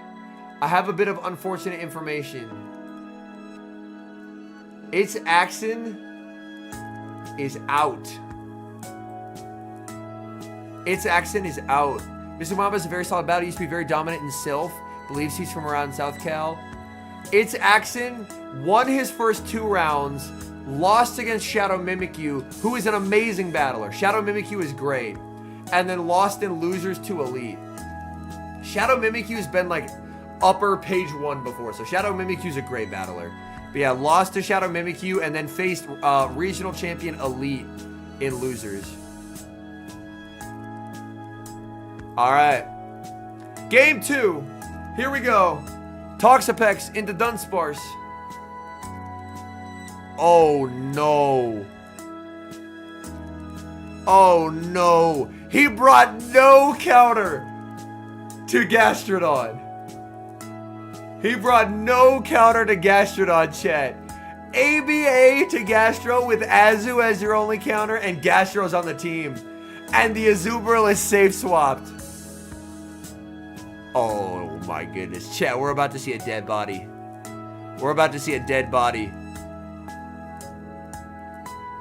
Like, the hope for Mamba is that he can get enough chip onto the Gastro to put it into a range where 1 drill run KOs. But if Gastro stays out of that range, then there's no way to beat it. What Pokemon is on Fraud Watch this tournament? Honestly, I don't think any of them are. I think the meta has a lot of really good options. Some might say Morpeko, and those people are wrong. People are just too scared to bring it. Goes Gator. Oh, this is nice. And then you just always let this go because you know you're getting Toxapex, so.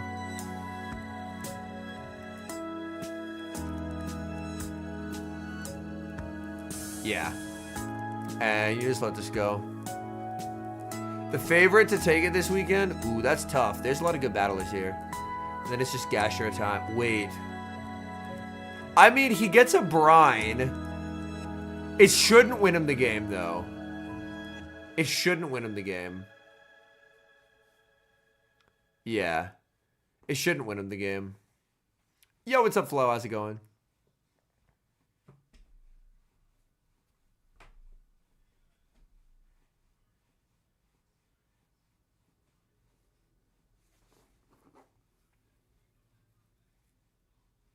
Brings in the Azu. Yeah, you just go straight Earth Power here. Just knock him out.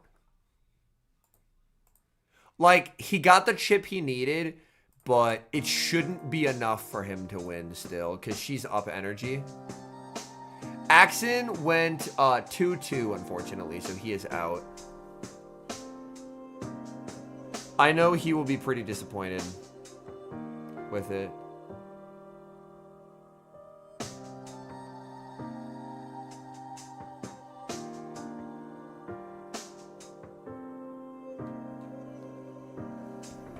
He called a slam bait, I think, judging by the health. I was looking at my phone, but she should be able to win this straight slam.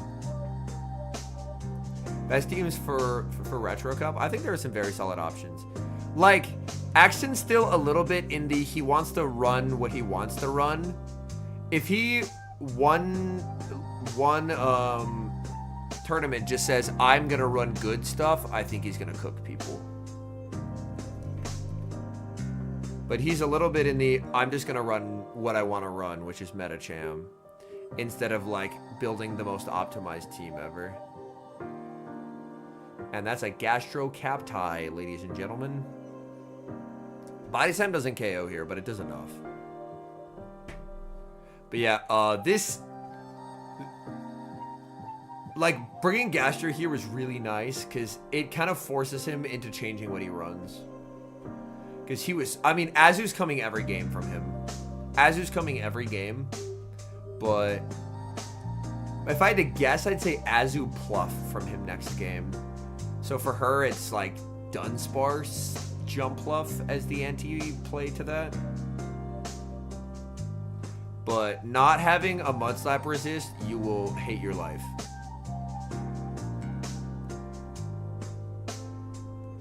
Alright. They're locked in. Ooh, Malamar into Azu. And he... oh my goodness. He didn't bring the Pluff. She's going to save switch into Dunsparce. Met with the Marowak. Oh no. This looks really tough. She has a lot of energy, which is good because you need a lot of energy on the Malamar But this is looking very, very tough. She would have been in a fine spot if it was anything but the Marowak, but it's the Marowak, so now things get tricky. Shadow Scorpio was available. I'm actually not sure.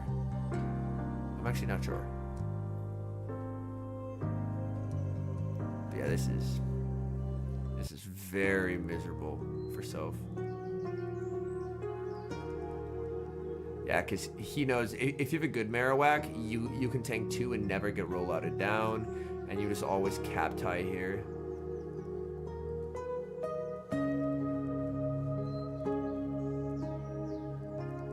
Fighting Double Dragon. I mean, that's probably a decent team, yeah. Yeah, Nix. People, like, competitors would prefer Swiss, but we're still double Elim, unfortunately. Hint, hint. Oh, man. All right, she's going to go for foul play. I will have to get my early round choking out of the way, though. He shields a foul play there. Was that... I'm a little surprised to see that. The biggest issue for me, genuinely, outside of it just being less fun to compete than it is to cast, is like traveling to regionals to compete obviously costs money. Whereas if I go as, oh, unfortunate timing mishap there. If I go as a caster, then obviously I'm paid. So it's something that helps my pocketbook rather than hurts it. So that's also a genuine consideration. Just win easy travels. I have to stop losing round 1 or round 2, though. And see, if she was Shadow, 2 EBs can basically KO here. But they don't. Gets a defense drop, but that doesn't do much. Absol says, I am the champion of losing round 1. Lives this. There's the switch out to the Malamar just to get rid of this thing. Is this possible? This might be possible. Hold on. Wait. Hold on. If she gets double superpower, she can make an ace. There's no fucking way. Does she get there? Oh, she doesn't. 1 Psywave. No. She almost pulled off the miracle win. If she has the superpower here, she wins this game. I think. Well, nah, because he just doesn't shield. Never mind. Because he just wouldn't shield that. Because she can make an ace.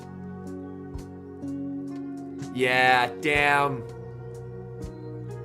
Yeah, never mind. She would have needed a foul play into a superpower. So she was 3 Psywaves off winning despite triple RPS. She played it very well. That was just miserable alignment. All right, Abanov versus Bleer.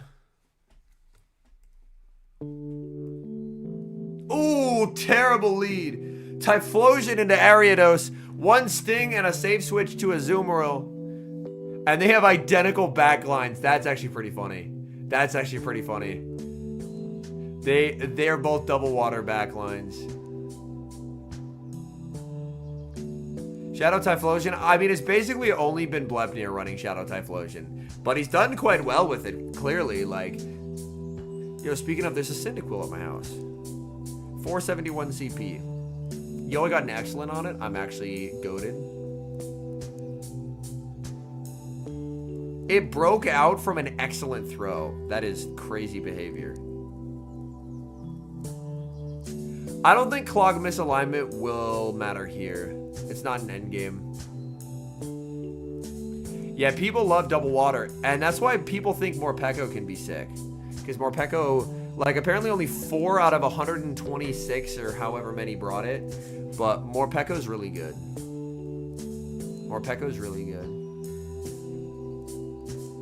The one issue with Morpeko is it's very hard to team build around.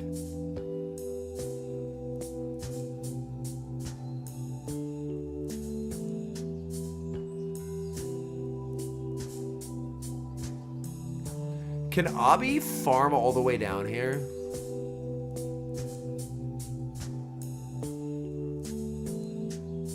He definitely wants to double up at minimum.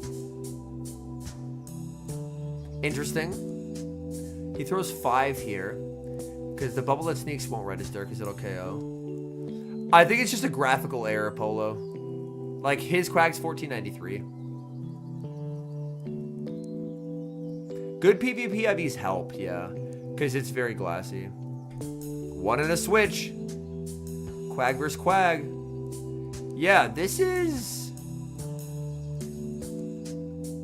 Miltank did make day 2 at LAIC infuse, yes. So we have seen it have some play. Yeah, this is just over. Obby wins this. I know it feels a little crazy when it's mirror backlines, but the spider has too much energy. The spider has too much energy. If Bleer double shields, he just gets comboed.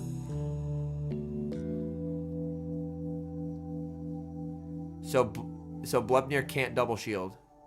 And Obby should just have this.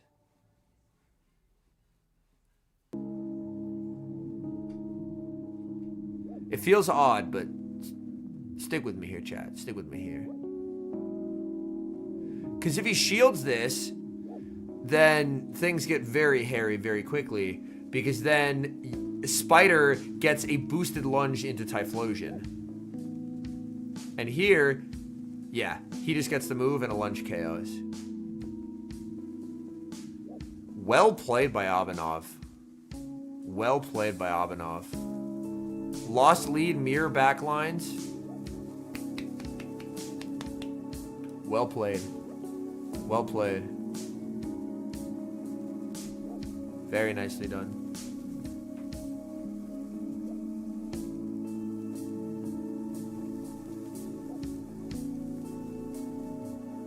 Quag versus Quag. Oh, God. I'll be running the you don't get to play Typhlosion line, and Bleer brought Typhlosion. Yo, what's up, Kelcav? Like, what the fuck's Typhlosion gonna do into this team, chat?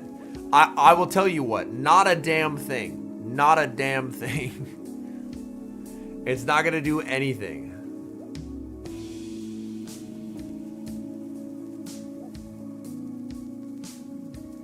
Yo, what up, DV?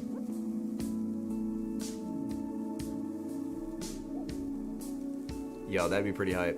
Pekko, Moltres, Pekko Azure treating you well during open? Nice. I would have to look up the community days to see what all was this year. I didn't see any over level 50 Pokemon. Bleer winning cap. Azu Bubble Down goes insane into Bleer's team. Yeah.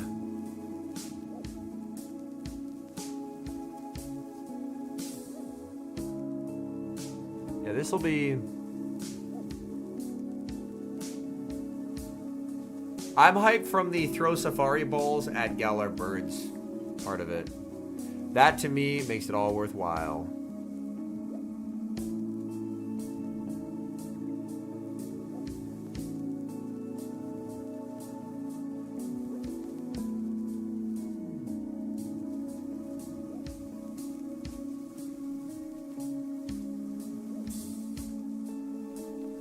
Yeah, Azu versus Azu just sets up Sparse into Typhlosion. Oh no, Jake. Oh, that is brutal, man. I did 1.5 hours and I saw a Galar Articuno that I was able to catch. I know some people came in being like, yo, I saw like 8 birds, and then some people were like, I saw none. So it seems like the luck on that has been very hit or miss. I didn't stock up on Dialga candy, no. I honestly didn't do many raids. But I usually have about 1,000 rare candy just from GBL, and so I just throw it into Dialga. Catch anything good? Yes, Dana and I did 1 Toxtricity raid, and it was shiny for the both of us, which was very hype. Yeah, he's just shaking the head.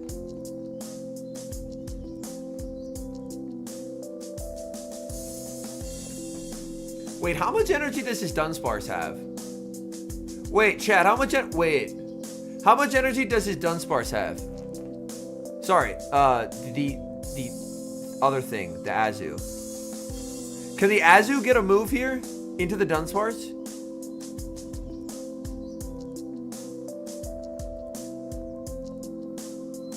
I will be honest. I was looking at what I caught today. If the Azu has a move, this is a win. Abi interestingly throws there.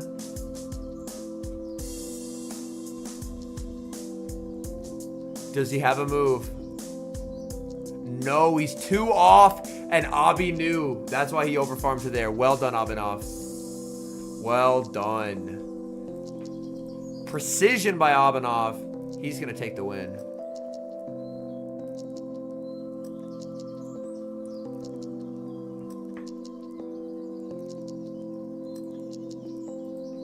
Alright, chat. We have the Toran versus Sylvie. Let's take a look at these teams for a sec. Ooh, okay. A Primeape team. Primeape into Shadow Drapion.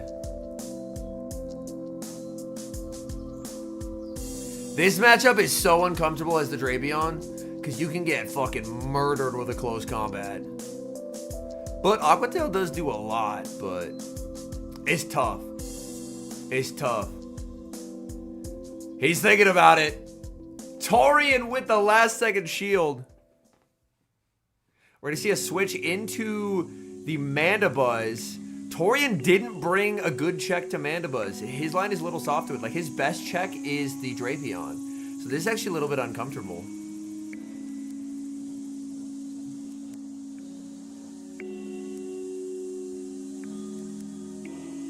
And now, oh, that Primeape is trouble. That Primeape is trouble. I mean, it's very low, but man, the cycle resets by Toran. Just constant damage. Move after move after move.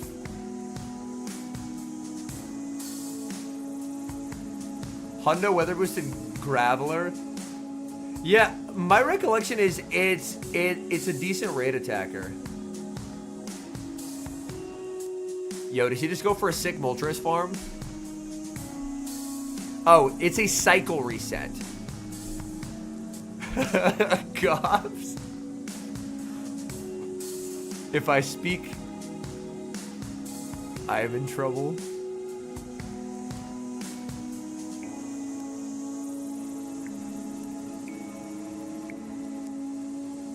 Sand Slash. Gonna throw an Ancient Power here.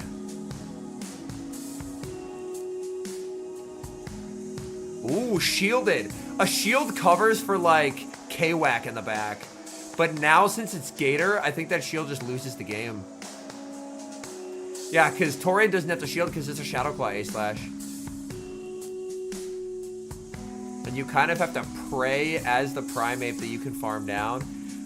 Ooh, actually maybe, can it? It'll be close. No, a Claw went through. This should be fine. A Claw went through and it won't have registered yet. And Toran wins it. Toran wins it. Well done, Toran. Hundo Laxytharth? Nah. He cooked. He cooked. Oh my goodness.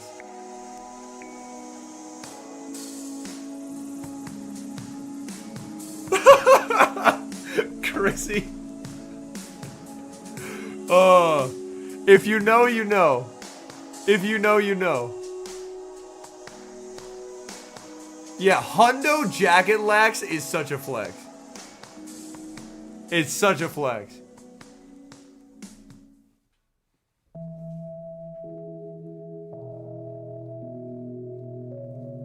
Alright. Are they locked in here? Are we good? A Hundo, like, Jacket Snorlax, Seg. A Hundo Jacket Snorlax.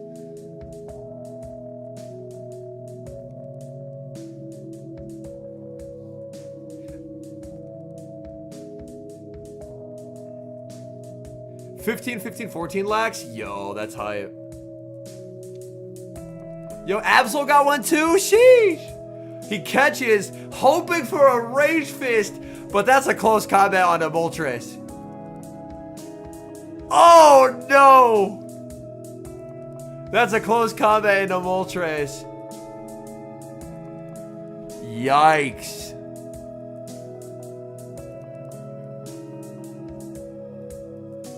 That's painful. That's painful. That's very painful.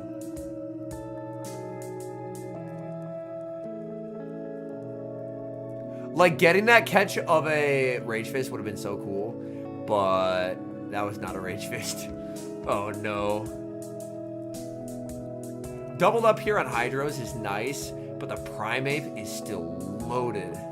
The Boigos Raid Invite Jacket Lax, yo, that's a treasure right there. Primeape, I think you just have to pray Gator lives this. You have to pray Gator lives this. Oh, shields! But now it's just boosted. Yeah, Absol just sent me a photo of his Hundo Jacket Lax. What the hell? Switches, but she's... Oh, she has one residual. It's a cap tie. Yeah. Oh, goodbye, Drapion. Can we get some 07s in chat real quick? 07s in chat.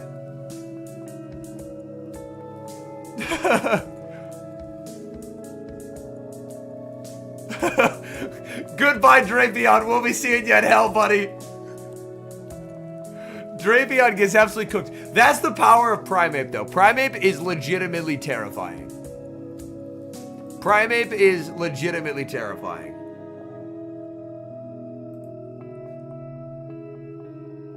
Also, I got to meet Torian at Worlds and in Baltimore. Torian's a very nice dude.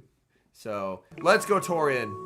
Let's see if Torian can escape his Primeape-related jail sentence.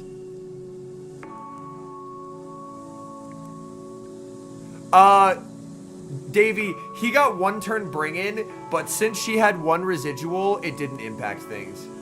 Ooh, Shadow Marowak versus the Primeape. This is really awkward as the Primeape, because if you CC, you have to throw on 7. But if you Rage Fist, then obviously it's an obvious Rage Fist, and Marowak can no shield. So this matchup is kind of shit. It's kind of shit as the Primeape.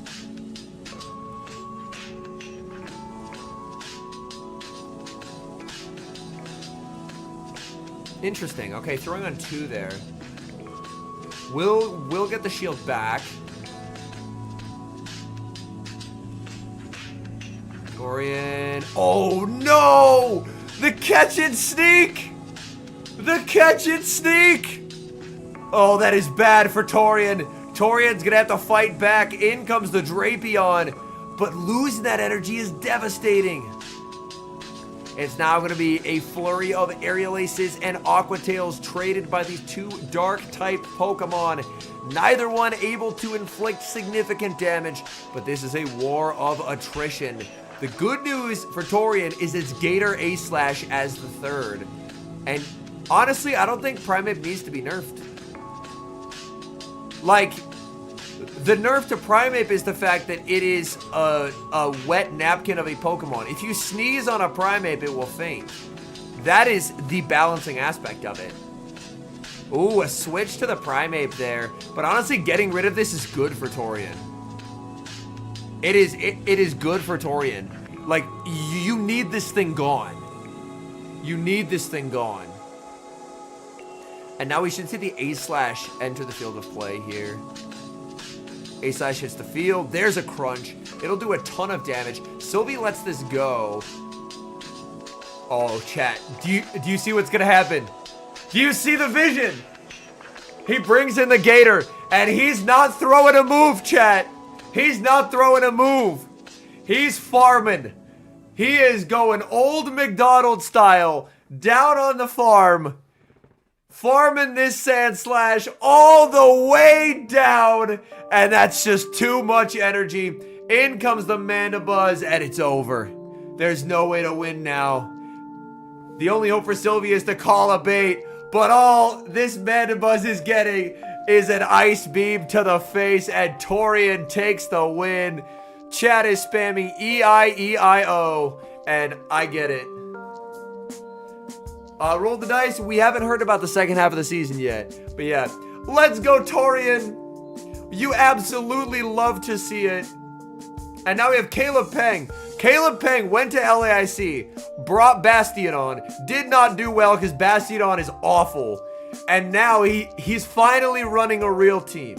He's finally running a real team. Bastion is a fraud. It's absolute ass cheeks in this meta.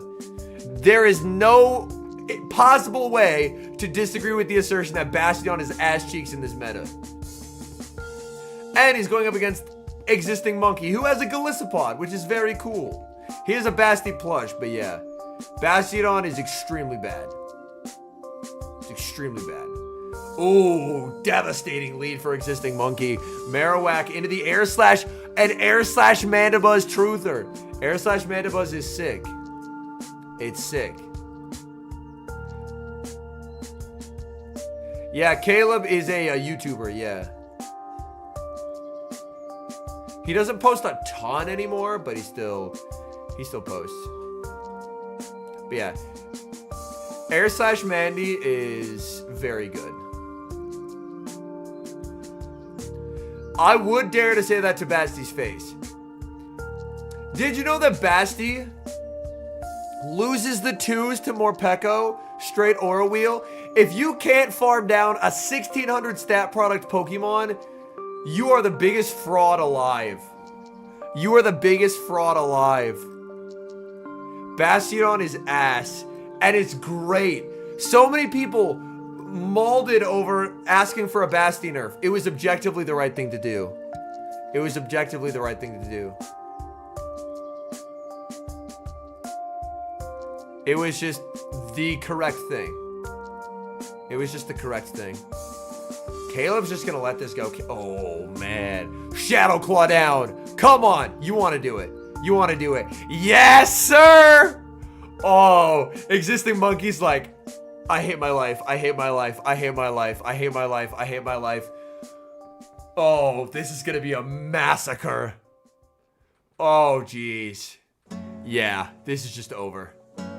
This is just over. It's done for. It's done for. Gator up entered, but this is why. Chat, some people look me right in my eyes and they say nerf this.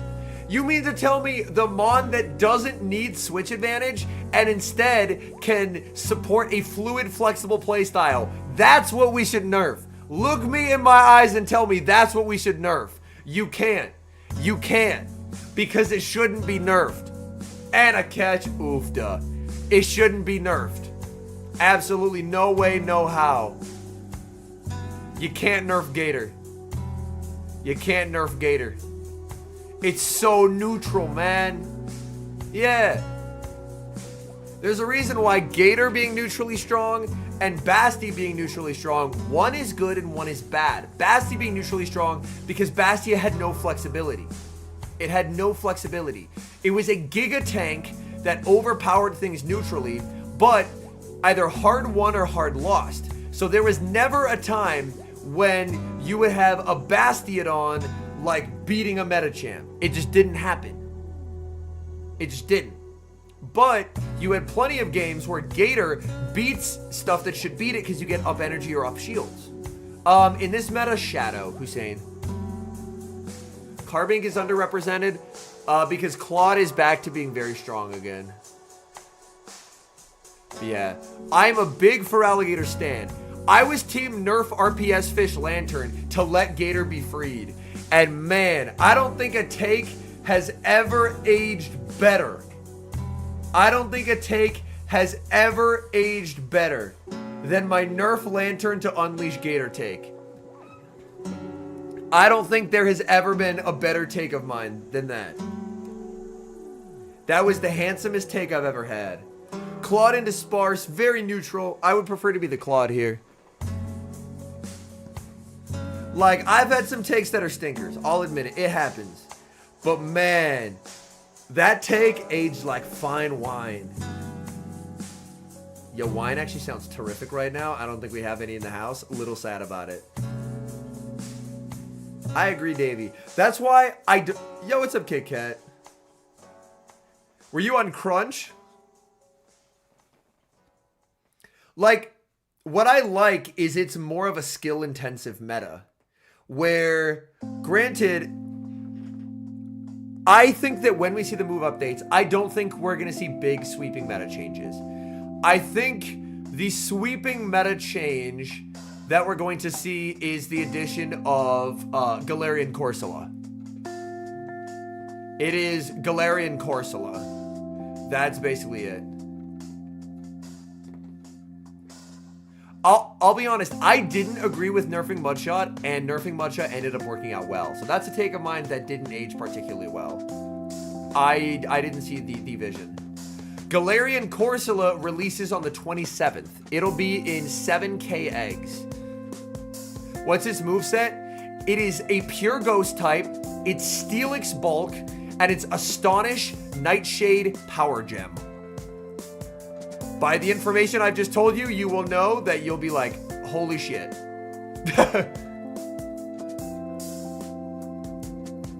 Lickitung nerf. I liked the neutral play Lickitung provided. However, its nerf opened the door for easier to obtain normal types, still offering neutral play. And I think that's fine.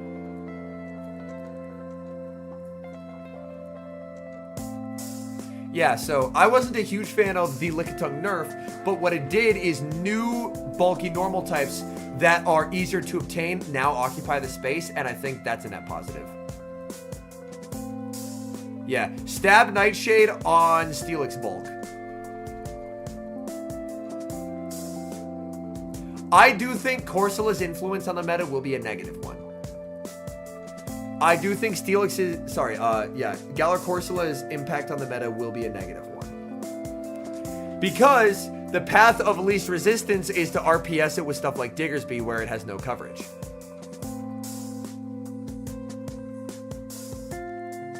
Look at Gator, just a masterclass.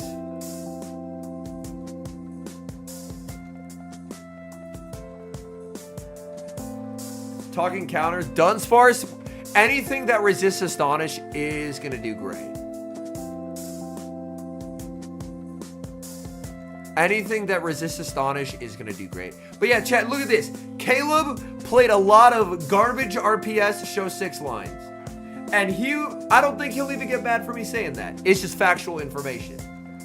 But look at him learning how to play neutral. I'm so proud. I'm so proud of him learning to play neutral, man. Him learning to play neutral is a huge dub. It's a huge dub.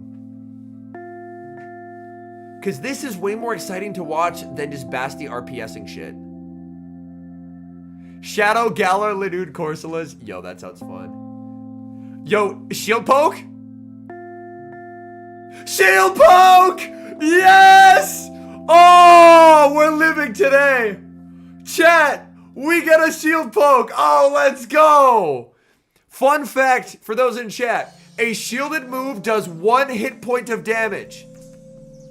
Dunsparce is at exactly 1 HP, so it kills through the shield.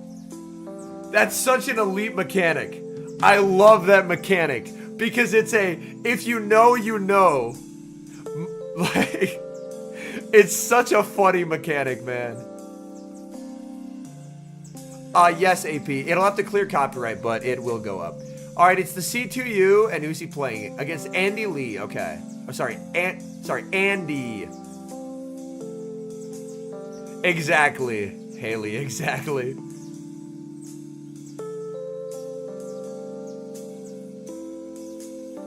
It's definitely possible, Danny's. Also welcome in, Danny's. All right, Dunsparce versus Claude. Claude just claps this thing in the zeros because look.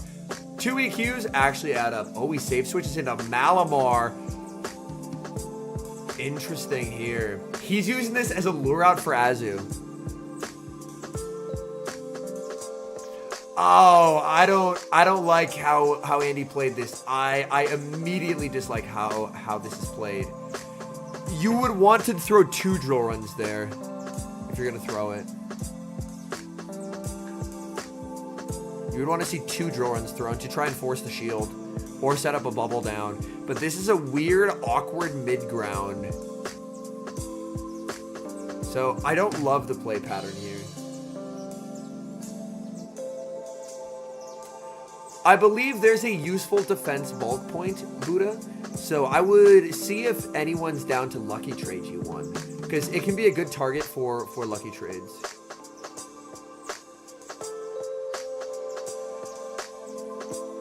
Like, the way he's played it isn't awful. It's just not the way I would play it. Aggressive pivot back into the sparse. I mean, this doesn't KO either. We actually do see a shield here.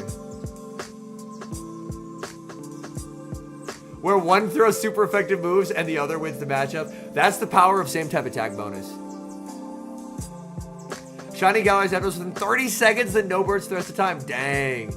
Well, congrats on the shiny. Ooh, the catch on the Mandibuzz. Yeah, C2U is very good, chat. The C2U is very good. Bro, everyone ran teams that are so weak to Morpeko. Look me in my eyes and tell me how... I am pausing this for a second. Look me in my eyes and tell me, how does the C2U beat a Morpeko? Malamar, murdered by it. Mandibuzz, Azu, Ariados. Like, he has Quag and Claude, but holy, he's so soft to Morpeko otherwise. I actually think Morpeko up energy is one of the most flexible mons there is. Like, Morpeko, if you play it right, like, if you can leverage it into an up energy situation, it's omega flexible because it has 3 charge moves.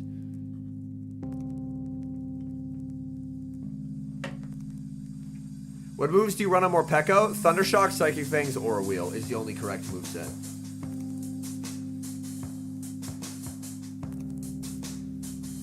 Is he going double bird here? He should be. It got unbanned for this regional, Martin. It got unbanned for this regional.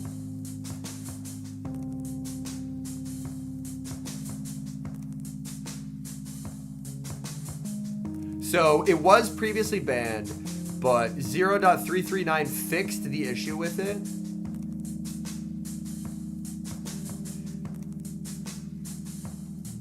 We actually haven't seen a single one yet. Apparently only 4 people brought it. There wasn't a ton of advanced knowledge that it would be unbanned, so that could be part of it as well. But I know people for Stuttgart, which I believe is this upcoming weekend, people are actually, like, prepping for it. Ooh, unfortunate miscount there by Andy, but Andy needed residual there.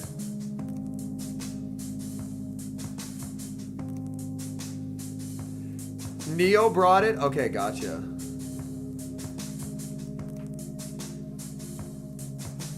The C2U hasn't ever won a regional, but is routinely very good, so it wouldn't surprise me if he did.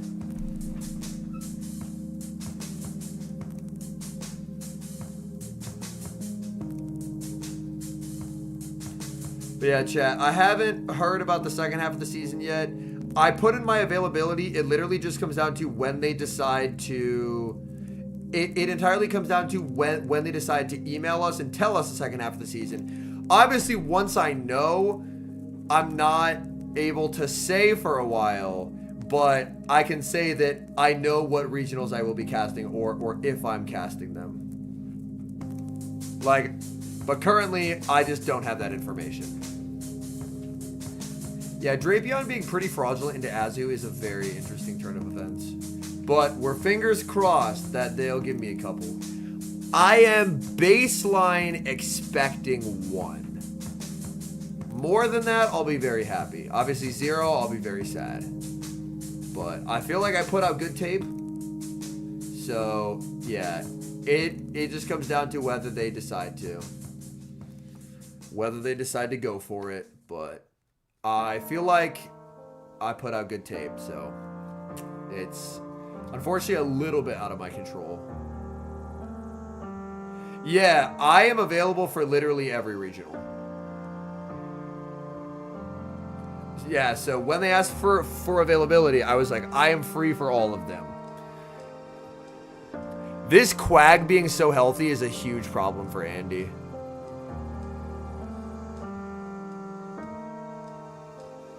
Yeah, this for this first half of the season, the only one that I said I couldn't do was Toronto, which is mid-December because I have a wedding in Toronto.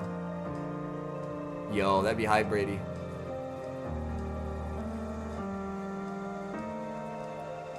The caveat that I'm allowed to give is if people ask if I will be in attendance at a regional, I am allowed to say yes.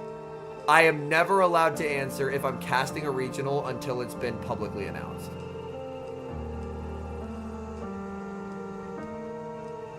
But that is...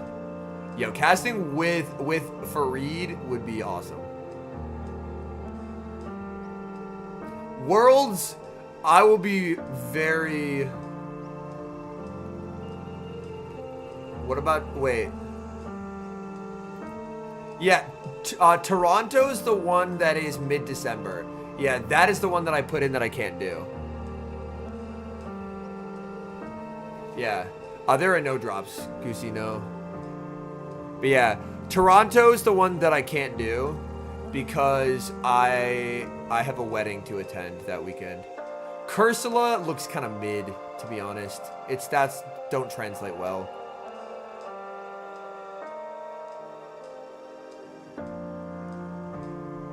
And he just has to farm down, and he can't. And the C2U takes it. All right, well done, C2U. But yeah, we are fingers crossed. One thing is they progressively have a lot of casters. So there's a lot of casters who obviously want to cast a lot of regionals. So there is stiff competition. Yo, Valor Ash versus Wonder. Yo, a Shadow Sableye sighting.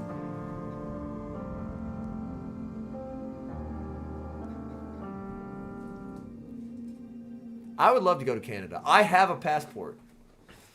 I can leave the country if I want to. I just don't. But yeah, this is the second Shadow Sableye we've seen. I hope Wonder does well here. Favorite co-caster? I've only ever co-casted with 2 people.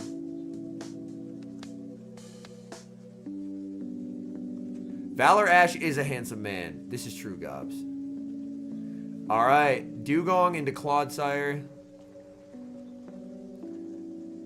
Yeah,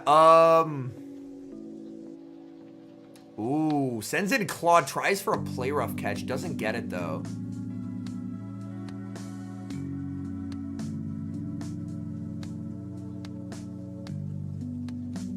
Yeah, like, I have a very, like, overall, I feel like I have a very similar thought process, where there are definitely better players than me, but I personally believe I bring something special to the casting desk. Butters and I, we would murder every eardrum in a 30-mile radius.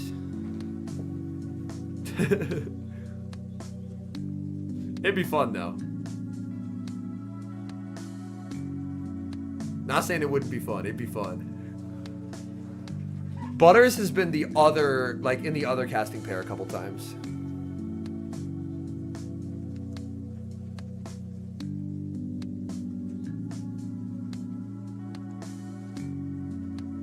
And he has Talon in the back. The number one rule about playing against Valor Ash chat is run ABA strong to Talonflame. He loves Talonflame more than literally anything. My first 2 casts were with Alpha Phoebe. He loves Talonflame so much. Anytime you queue into him in GBL as well, prepare for the Talonflame. It's somewhere. He has it. It's just a question of find out where it is. He will always have that mon. It's his favorite. So running Jumpluff into Valor Ash is not something I agree with. Like, it looks good into some stuff, but you know Talon's on every team. He loves Talonflame.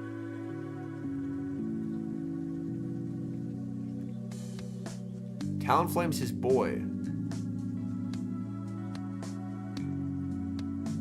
But yeah, now it's just in this weird, uncomfortable position where the Jumpluff has nowhere to go.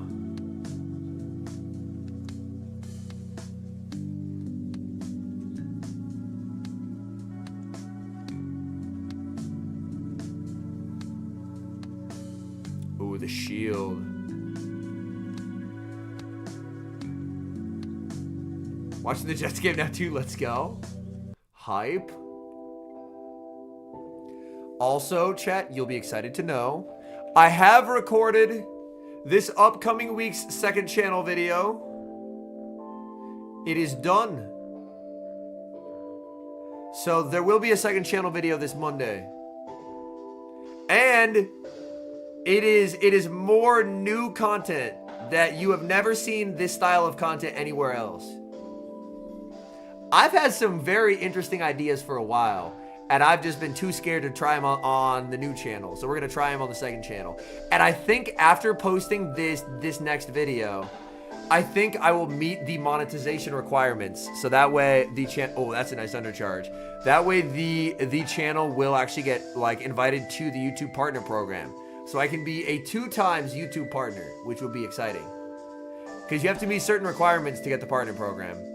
And I'm very close to it on the second channel. Very, very close. To go Earthquake. I mean, it doesn't KO, but it does a lot to do going here.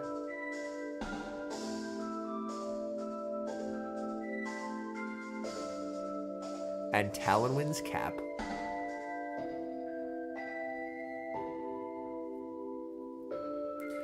It is 1,000 subscribers. And then it is the Twitter video. Oh, Fict. I am going to work on recording that. Sorry, I have to work on editing that down, but that will eventually be second channel content, yes. So that'll hopefully get posted like middle of the week, but that'll, yeah. That should be second channel content as well. But yeah, the requirements for being a YouTube partner are 1,000 subscribers, and you need 3,000 public watch hours. Oh, Quag Dugong Core into a Serp. Yeah, we're done here, folks.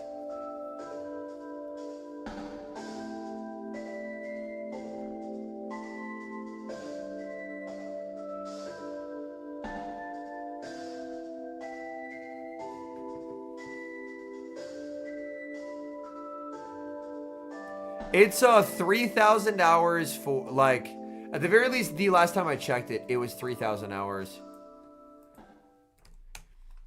And they only update it once a week, which is unfortunate, but let me pull it up. All right, YouTube Studio. Yeah, it's 3,000. It is 3,000.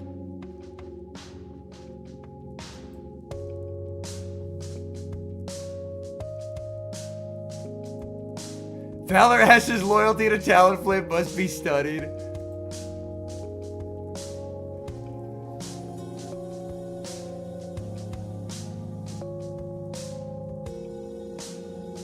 Oh, got you, Fict. Got you. Yeah. But that video doing well is kind of what inspired me to...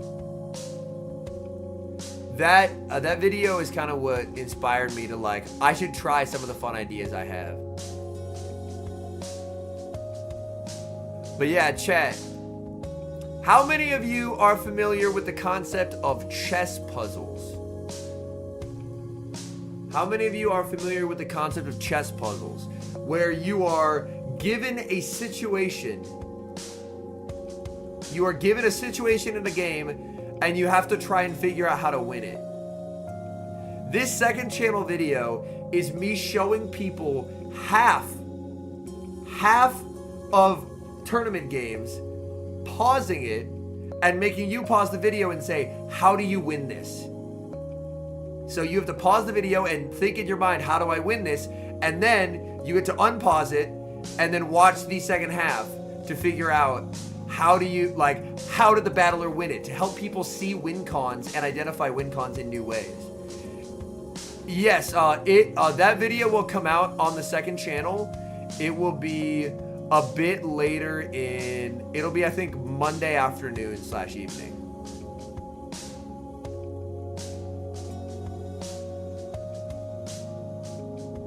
In comes the Quag. Quag could have farmed down there. Quag could have farmed down there. I looked away for a second. Oh, this is just over. Wow, Wonder actually pulled it off. Wonder actually pulled it off. I thought that was doomed, but Wonder was able to successfully overwhelm the Serp. We're going to a game 3. Oh, what the fuck? Why did it suddenly go into extreme speed? What the hell was that? Huh?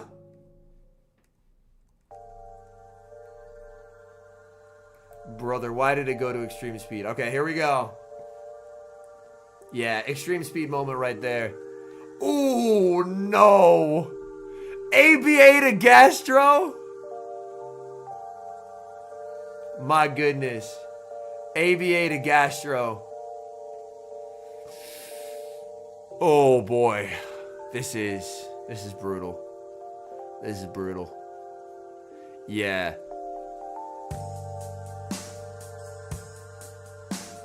Yeah, ABA to Gastro is. Eesh. That's rough. That's straight up rough.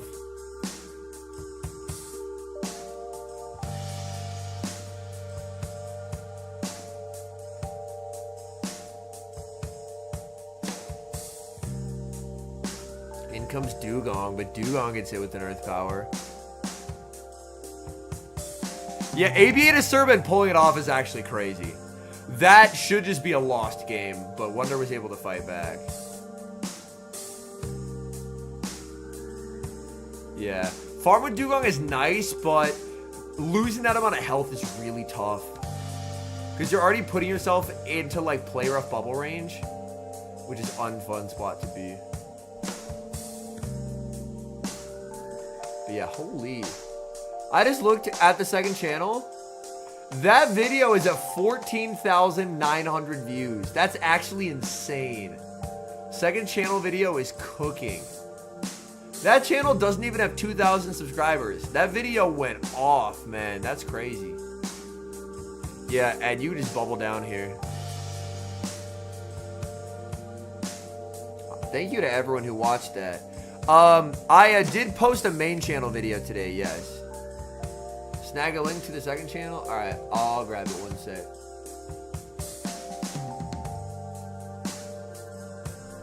The second channel recently started. It has a bunch of vlogs on it and then 2 actual videos. But yeah, I did post a main channel video today. But anytime videos are posted on like an event day, like a wild area or stuff like that, the video's not going to get a lot of traction, understandably, because people are playing the game outside. They're not watching videos. So it's entirely possible that most people just did not see that video was posted. But it was Metal Claw Genesect. That's for kind of you, Mahesh. That's kind of the goal with a lot of that content. Is I can do more like creative style shit, but I can also try and do like, here's why good players win more. Because I think it's genuinely useful shit to have. I played for 2 hours, Goosey, yeah. A Steel Poison. Master League Rever Room? Oh, Lord.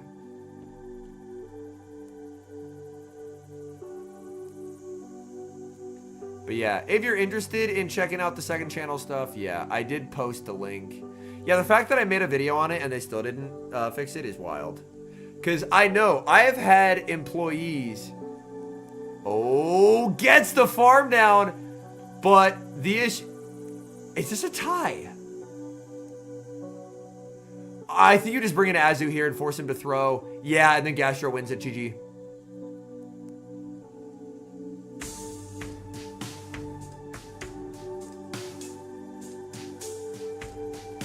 Yeah. Valor Ash takes it.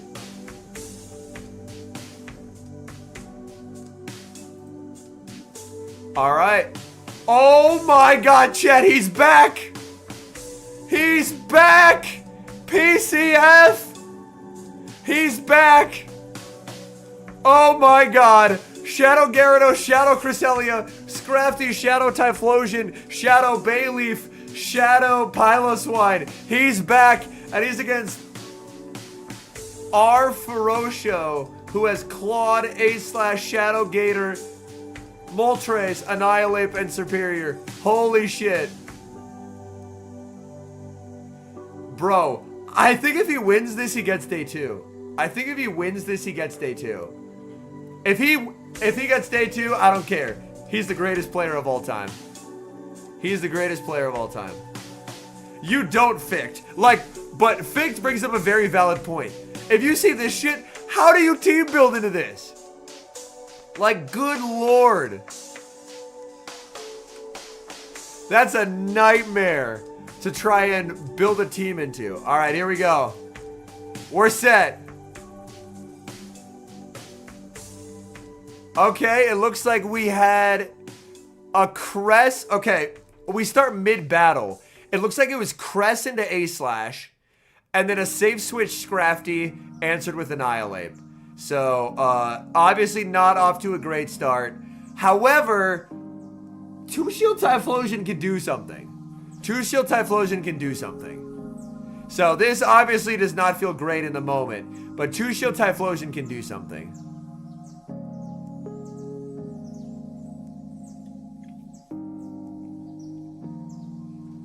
Yeah. So this is definitely a let Typhlosion cook moment. So, counter to Rage Fist. Is it 665 or is it 6665?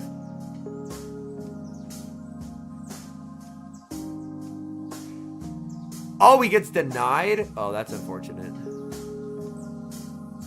Is it 6665?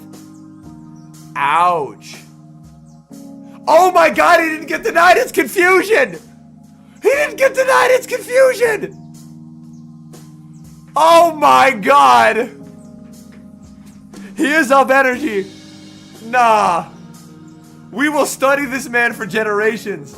He's baiting. You do have to bait his Typhlosion in this matchup. He gets a shield! Oh, lordy lord. Lord have mercy. Lord have mercy. Is it straight 6 forever or is it 6665?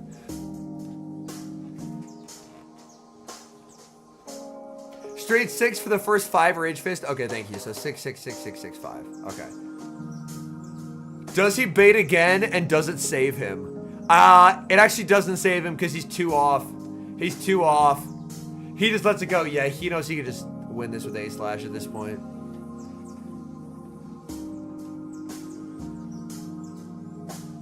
Wait. No, he can't win this.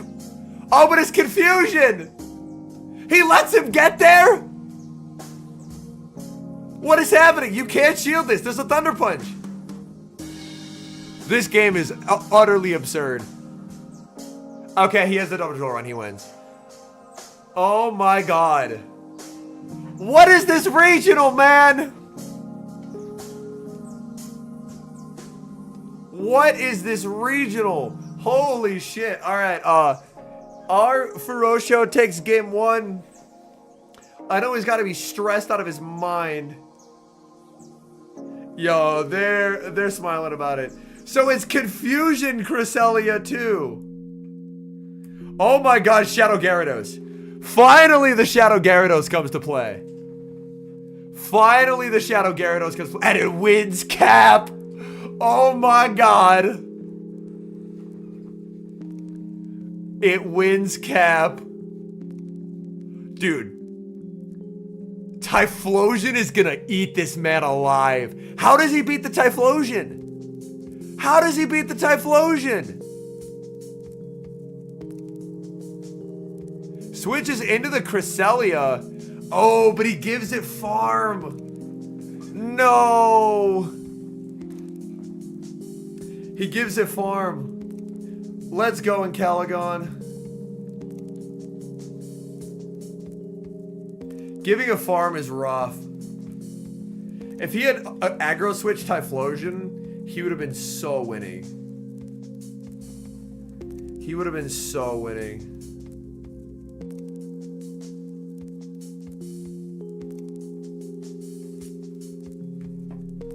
Maybe there's still a chance here for Typhlosion. Maybe there's still a chance here for Typhlosion. Let's let Typhlosion cook a little bit, chat, shall we? Oh, DRE! Oh, no! DRE is gross. Oh, DRE. That's terrible work. Oh! Now our Ferocio gets one turn bring in and PCF catches. Oh no!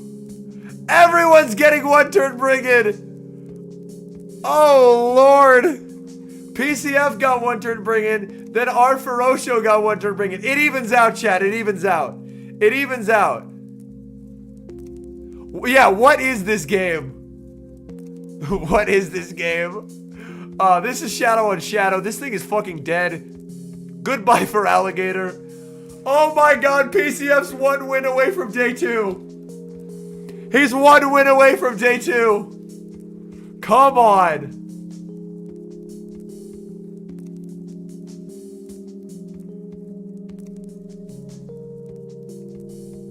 Match on. No. No, they both got one turn bring in. They both got it. It evens out. It evens out. It evens out. Match stands. Match stands. We're on to game 3.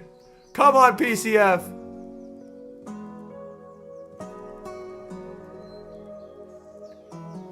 Pylo into A-Slash. Pivots out into the Gyarados. This is not a good matchup here. He does live this though, so he should let this go. Okay. Typh can do weird things. If we let Typh cook, it can do weird things. Like, he threw 3 in the move there, right?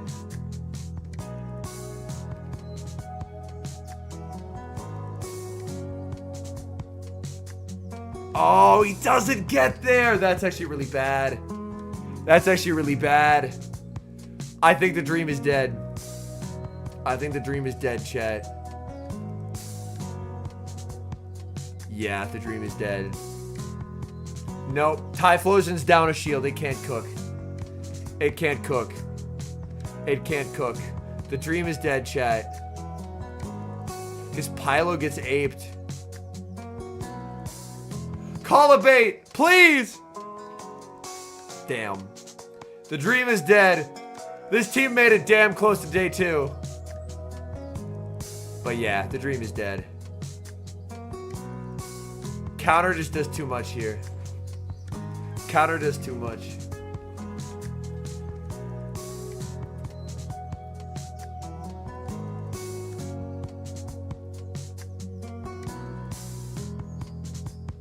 Farms all the way down and he takes it.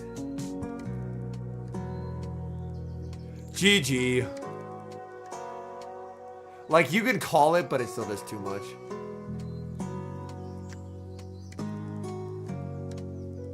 He's going for the jugular. Oh no. He got very close to day 2, chat. Claps. Claps for PCF.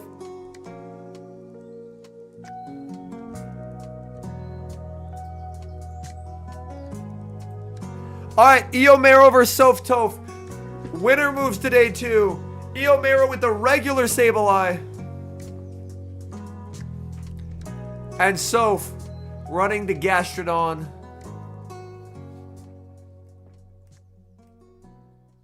Ooh. Pluff into Mandy, and it's not Air Slash. I know the Shadow can win the 2 straight air release. I don't think the regular can. This is the cursed non-Shadow Sableye with Power Gem, yes.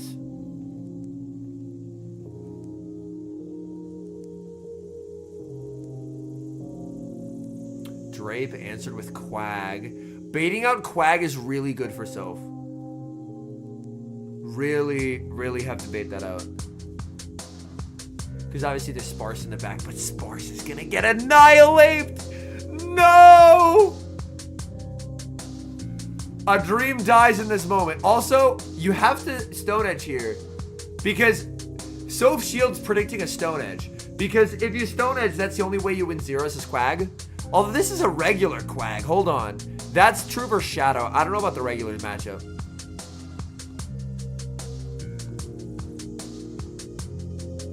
But yeah, this is just Jover. I guess you hope you can make a move, but as long as EO plays for Switch, it's done.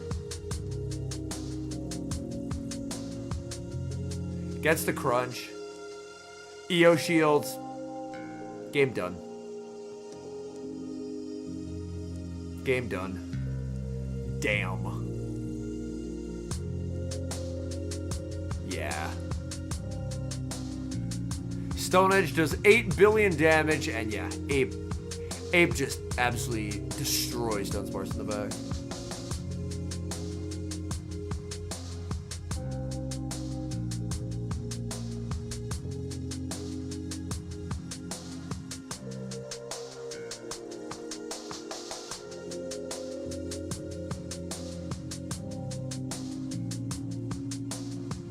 But yeah. This is just delaying the inevitable, unfortunately. Obviously, we know what's in back, and they don't. But the moment he sees Sparse, there's going to be a big old smile on his face. Throwing this, I don't love. Desyncing timers for no reason. Like, I get that it's to set up the farm down, but I don't fuck with desyncing timers for no reason. I don't like it. It's against everything I stand for as a person. And he's just going straight for the boost here with Rage Fist, not even bluffing a CC.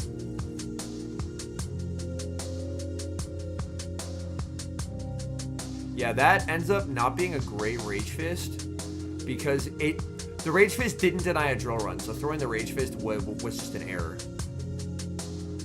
Because now it just gives this farm. Hold on, did he lose this? No, this shouldn't be a loss because 2 aces won't KO, but he almost lost this by how he played it. He almost lost this by how he played this. He just barely doesn't lose it, but the way he played it, he deserved to lose. He played that endgame as poorly as you can. And like this just doesn't KO, so he wins. But that was a very brutally mismanaged endgame. You have all the energy in the world to KO the jump bluff, and you throw it at the thing that you can punch repeatedly? What are we doing here?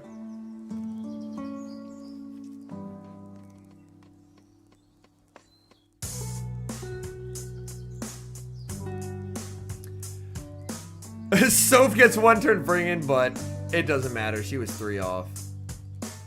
She was 3 off. Sorry, she was 4 off.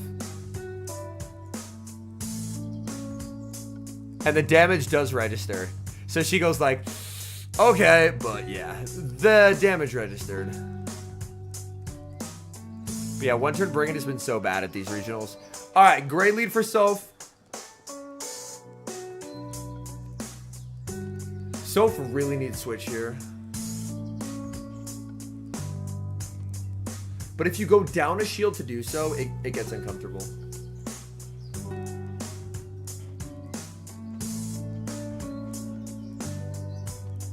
Acrobatics better on non-shadow in Show 6? Honestly, I tend to prefer the shadow.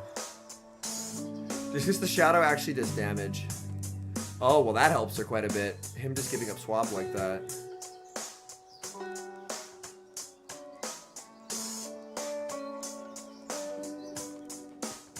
Oh. I needed that. My neck was stiff. My neck is still mad stiff when I turn it this way though. You got a Shundo Mighty Gyarados? Holy shit, dude. That is wicked.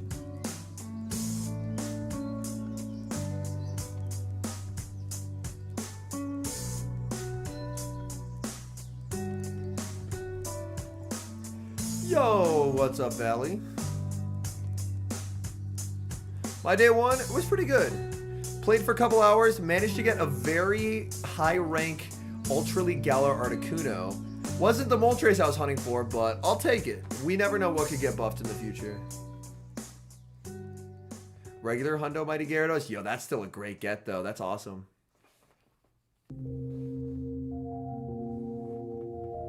Six hours, no birds? Damn, that's unfortunate.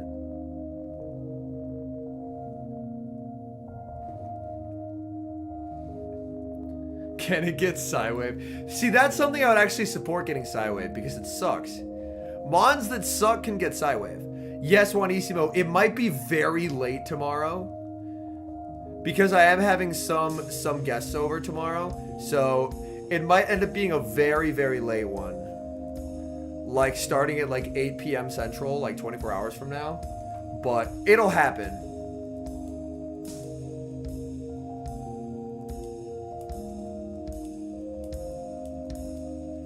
Eo lets this go, saying that health will be more valuable, and he's actually right. But this is a non-Shadow Stone Edge. Non-Shadow Stone Edge does like 2 damage. Only saw one Zapdos and fled. Dang, that's unfortunate. Does not get Psywave. Rip! She's thinking about it! She shields. She almost swore there. That's very, very funny. That is so funny. You could see there. She almost swore. And then it was like, wait, I'm on stream.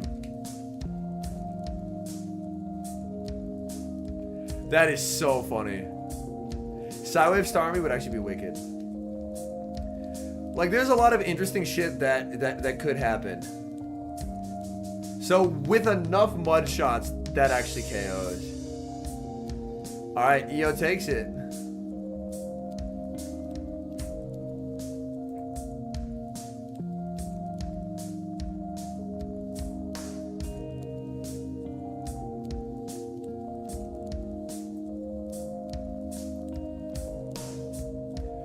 Alright. Oh, this will be a great match, chat.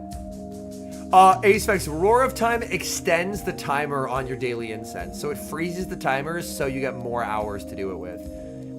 The Torian versus Shadow Mimikyu. Shadow Mimikyu is who knocked Axen into losers.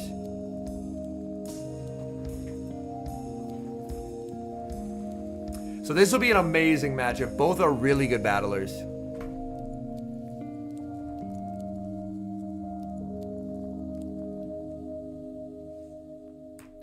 Alright, ooh, Malamar Sparse. Bad lead for Torian. Safe switch for Alligator. Answered with the Sparse, but this is not an answer.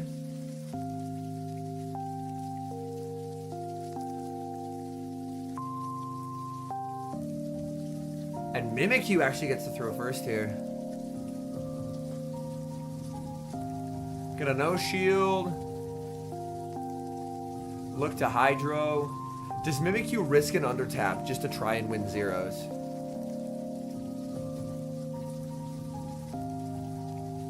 He does. Oh, that's awesome, MEJP.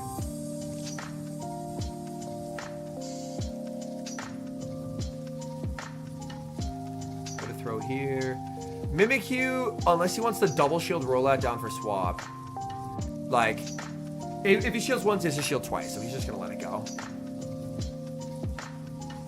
So switch is flipped for Torian. In comes the Malamar. Malamar gonna get hit with a Hydro Cannon. I think he's just gonna really. I was gonna say he's just gonna save all his shields for Drapion. I think that's a mistake by Mimikyu.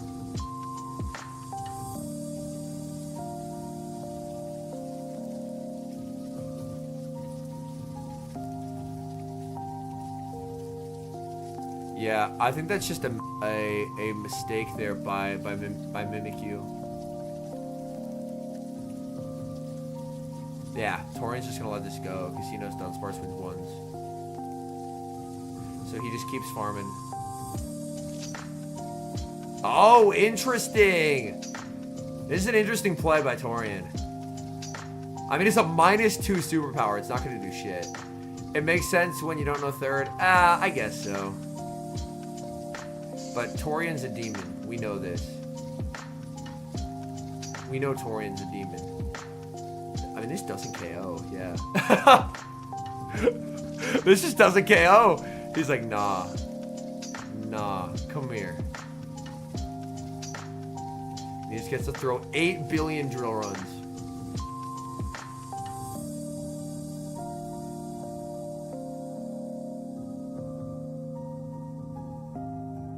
Hold on, does he get stung down? Does he get stung down here? Oh, no, he has a move. We're good. My tired ass forgot he had a move. Also, yeah, Torian's aura is insane. How did he lose? Who did he lose to in winners? Subtile will know the answer to this. Who managed to defeat the Torian? He's impossible to defeat. It just can't be done. Ooh, okay. Oh, that's awkward. Drapion into Surf, forced to bring in Gator.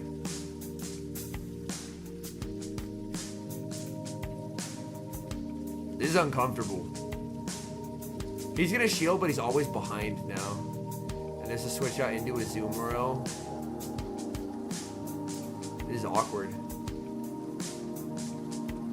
Actually, I have the bracket. I can probably track it down.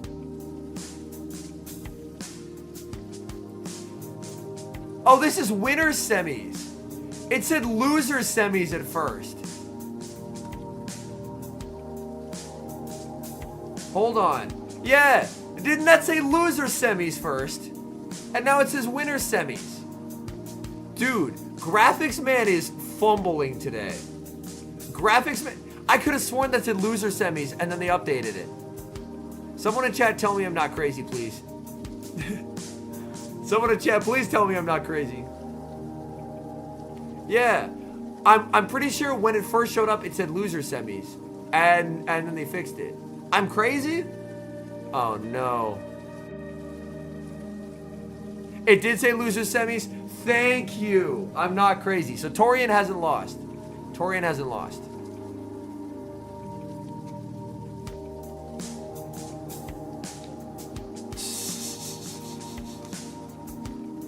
Let's not gaslight the host. I'm very gaslightable. It is very easy to gaslight me. I can and will be gaslighted on a moment's notice.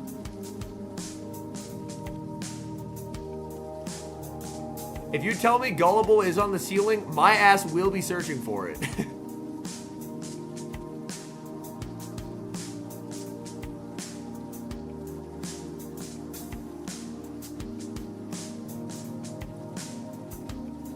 So, Mimikyu defeated Axon to get this matchup, and Torian defeated Sylvie. No, I'm just saying I am very gullible in general. I can be convinced that a lie is the truth.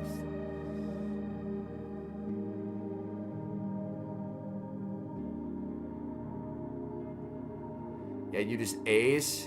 And Mimikyu's just, yeah, he's just like, fuck. Bro just got gaslighted again. No! Yeah, it's Jover. It's Jover. Stop gaslighting me, MEJP. Yeah. Close, but not enough. I play a lot of Marowak, chat. I was not worried. Yeah. Torian's aura is insane, bro. Rise is casting at Juanissimo, so no. Ooh, Valor Ash versus SJ. This is going to be a good matchup. It's going to be a good matchup.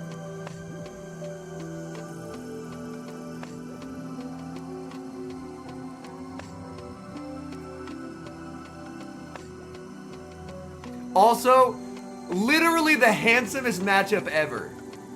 Literally the handsomest match. Oh, what a terrible lead. Claude save switch answered with Gator.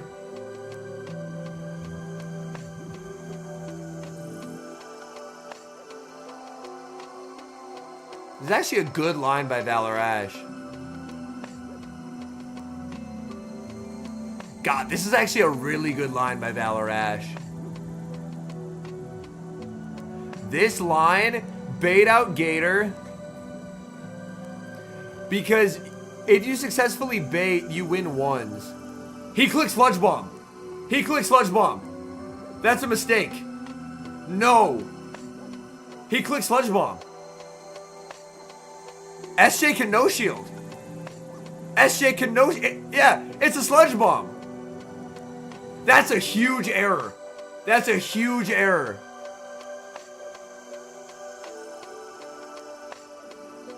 To win ones, you have to land a Quake. This is good info. If you're the Claude, you have to land a Quake. So Valor Ash not committing to the Quake there cost him shield advantage in this game. And now it's the zeros.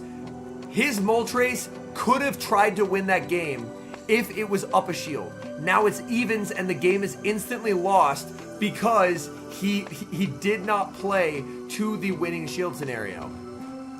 He had to commit there. If I made a video on how to... And now he knows his only win con is an Ancient Power Boost. And SJ is like, for the love of God, do not give him an Ancient Power Boost. No AP boost. GG.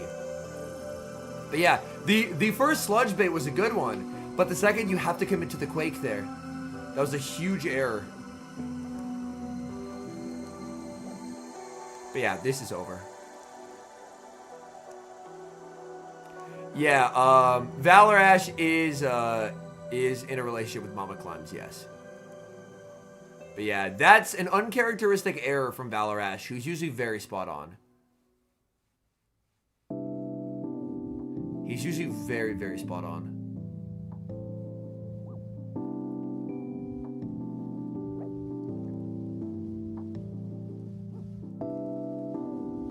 But yeah, he knows. There is nothing he can do. SJ takes it. The Gastro giveth and the Gastro taketh away, chat.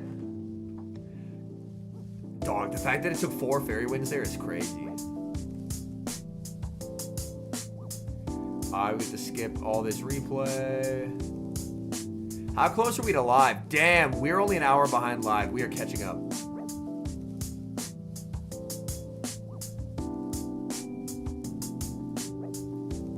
Claude into Gator. Good lead for the Gator. Again, Claude can win ones with a successful Sludge Bait into landing an Earthquake, yes. It is still live, yeah. It's in California, and they always start the regionals at 10 local time, so that's like 1 p.m. for the East Coast. So yes, it is still live.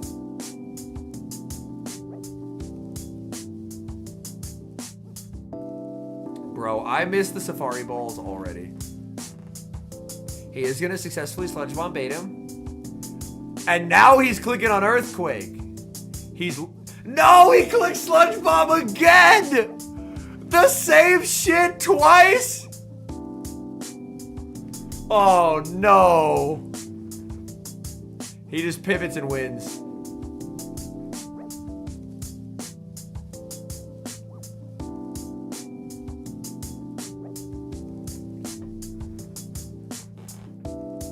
At some point, I realistically have to show chat the clip that I reference every time I say, again, the same shit twice. So then you guys will understand the reference. It is from Fantano's review of Meet the Grams.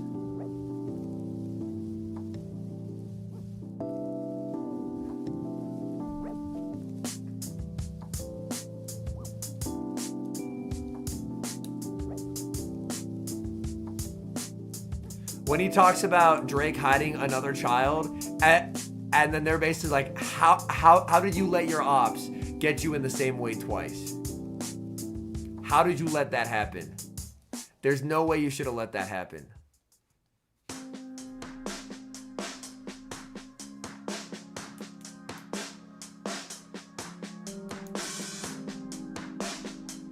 And he doesn't commit to Brave Bird, so SJ doesn't have to respect it. That was a glorious stream. That was a glorious stream. We covered the whole beef, listening through all the music. That was a great stream. That was a terrific stream.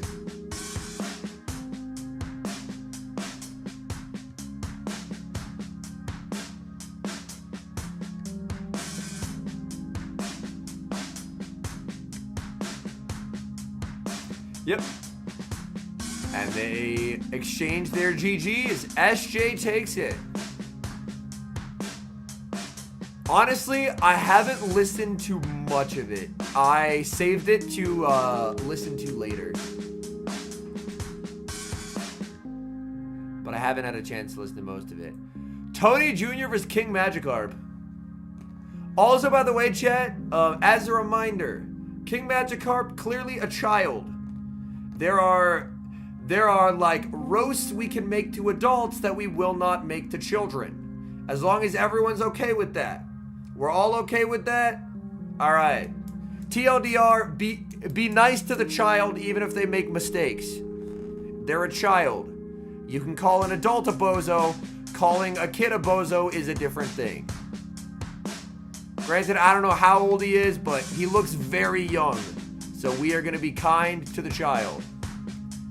All right. Ooh, Azu into Primeape. Save switch Malamar answered with Superior. Serp does quite well here, but up a shield, Mala can make moves. Mala can make moves.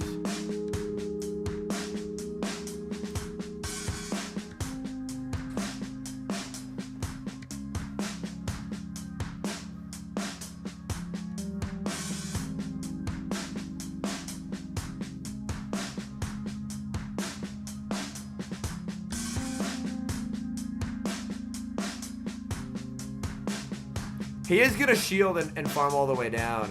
Ooh, it's a bomb of snow in the back.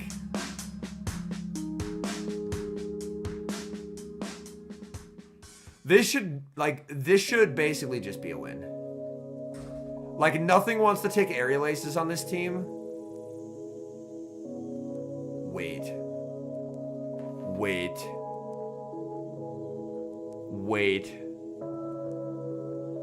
I'm suddenly having a bad Oh, never mind. We are canceling the waiting. We're canceling the waiting. We're canceling the waiting. The waiting has officially been canceled. I was gonna say 2 shield Primeape could win this game. 1 shield Primeape is not winning this game. I do not believe in it. 1 shield Primeape is not winning this game.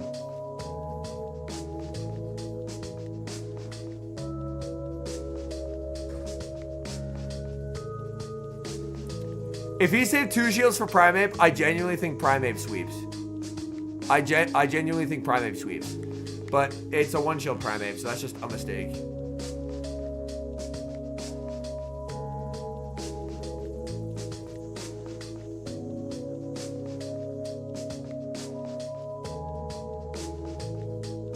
This, I mean, it still doesn't KO, but it does do a lot, so I don't hate the shield. Clock's up, obviously, so you just have to watch for the catch. Good patience. Good patience.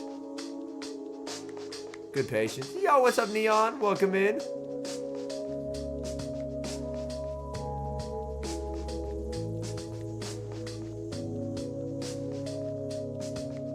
I'm sorry. If you're trying to flex how much you make over a child, that's crazy work. I'm so sorry. That's crazy work. How are you going up to a kid being like, broke ass, I make more money than you? You're an adult, man. What are you doing? Sorry, I was focused on the battle and I wasn't reading that message. That's an insane thing to post. What are you doing, man? What are we doing? Nah, that's crazy. That's crazy.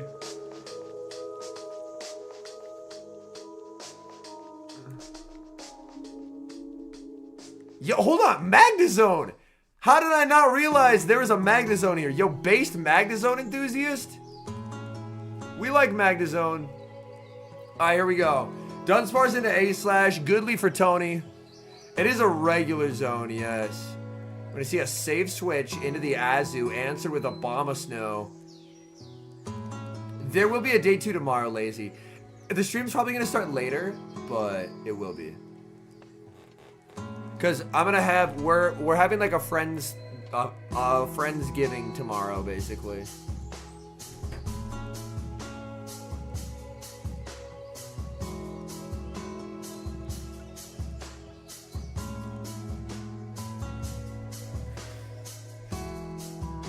Using Azu to bait out the Obama, it's a pretty sick line.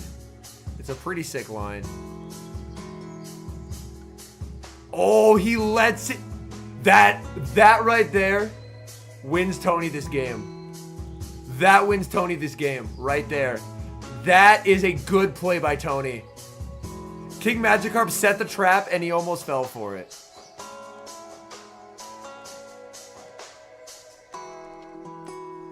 Alright, you're gone, bud. We've had our fun, but you're gone. I would say 07, but no. Bringing A/slash here is interesting. I guess he's reading its ape in the back, so he just wants to get some value out of it.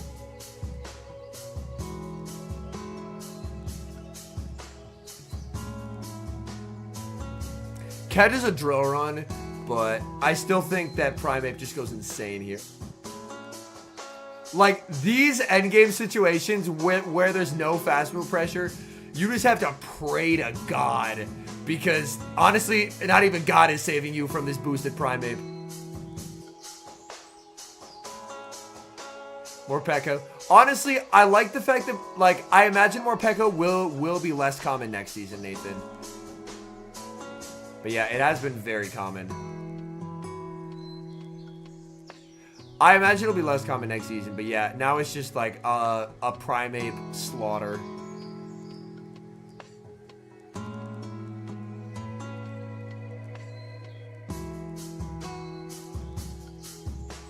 Well, like, yeah. I don't even stress about not getting legendaries because I just literally never get them ever. Oh, a catch onto the A/slash.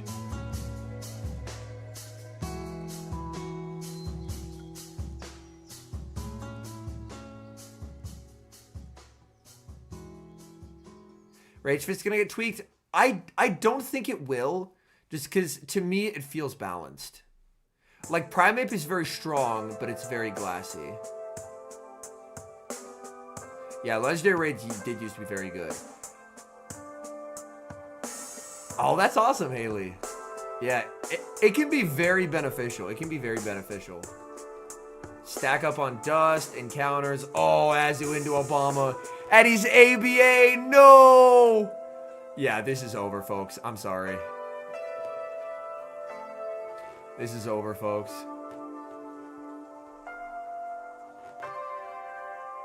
That is tragic.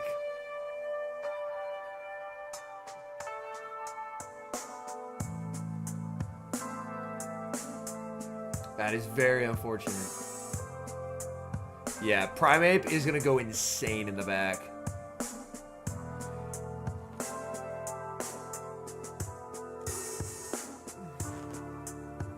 Wow, MEJP.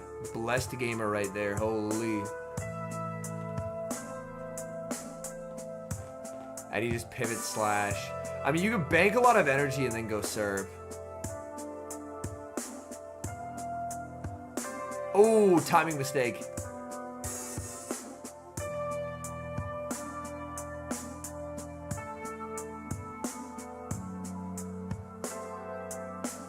He's staying.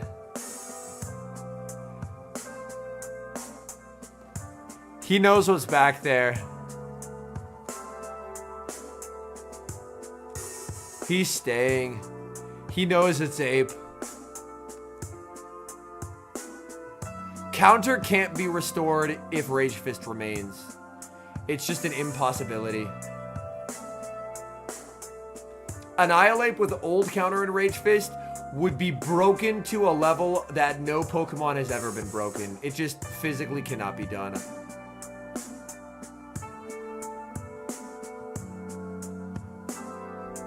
But yeah, Tony has this.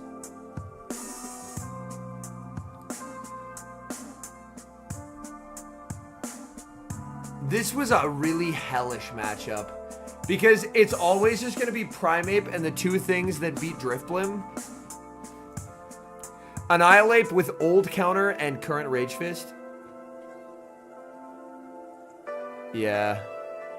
I don't have many qualms with the way he played things. It was just his line is Like, he's making really good catches. He's trying what he can. But, yeah. Yeah.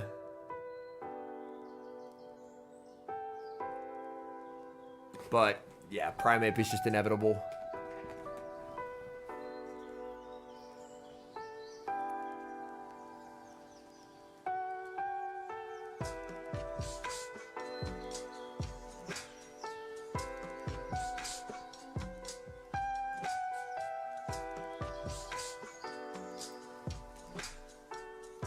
Oh, chat. Here we go. Here we go, chat. BJ Pawat. By the way, this guy is an unbelievable demon of a battler from Thailand. He has won, like, every Thailand qualifier he wins. He's always page 1. BJ Pawat is insanely fucking good. Having him at, like, a televised regional, I am so excited for.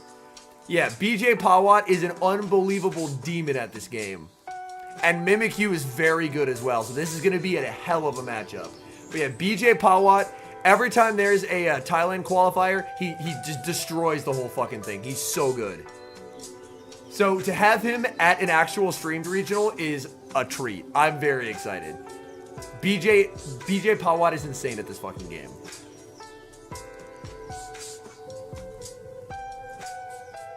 All right. Looks like we have a lock-in. Game number 1. Azu into the Primeape. He's staying. Hey, Chad, fun fact. Did you know Primeape wins 2s? Did you know Primeape wins 2s here? Because, I think Mimikyu might learn that real quick.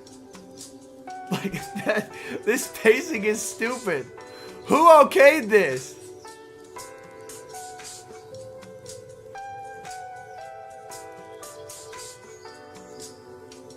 He waits. Yeah, BJ shielding.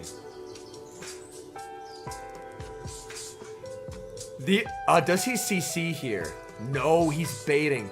Mimikyu can call a Rage Fist. Oh, he respects the CC. Now this is where things get bad for Azu.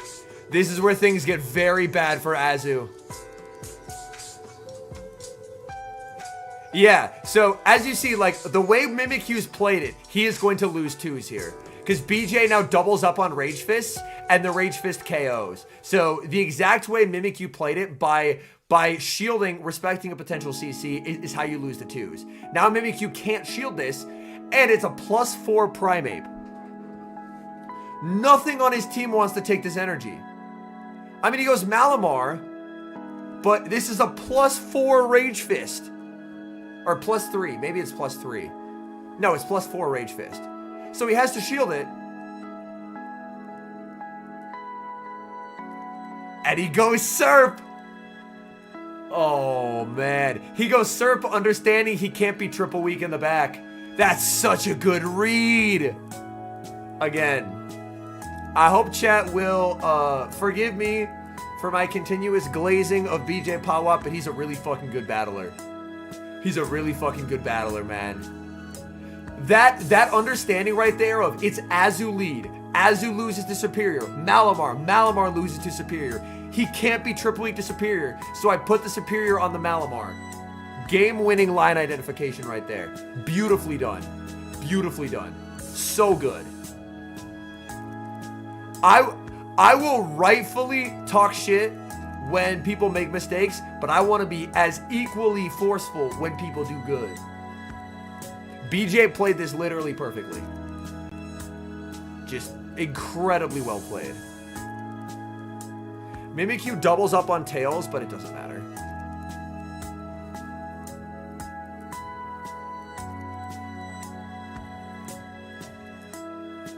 He catches the tail on Surf. Oh, God. Nah, he's a bad man. He's a bad man. They gotta lock him up. Nah, he's a bad man. That's at least 5 years in jail for that catch. Oh, my God. That won't anyone think of the children. Good lord. And he has to throw twice here because a foul play doesn't KO. He has the superpower and doesn't because he knows if he superpowers, then he just dies to the Mandibuzz. Hey, chat. I didn't disappoint, did I? BJ Pawat. He is that dude. He is that dude. He is that dude. Yo, what's up, Neo? I am still live, yes. I mean, the regional's still going, so yes, I am still live. We're 36 minutes behind live.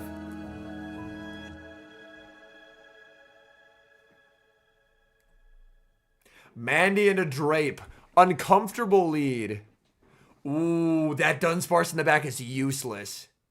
There's the Dunsparce answered with the Primeape. Oh, man.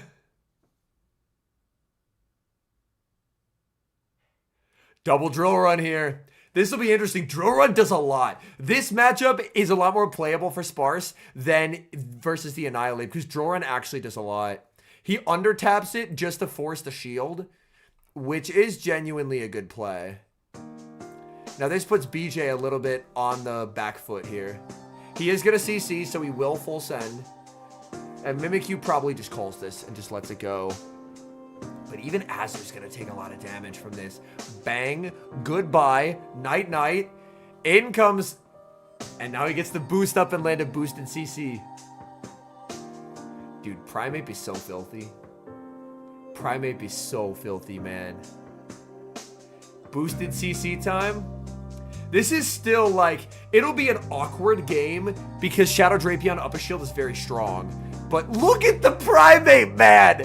This thing is cracked! What the hell? Nah. Nah. This thing is stupid. This thing is stupid, man. Oh my goodness.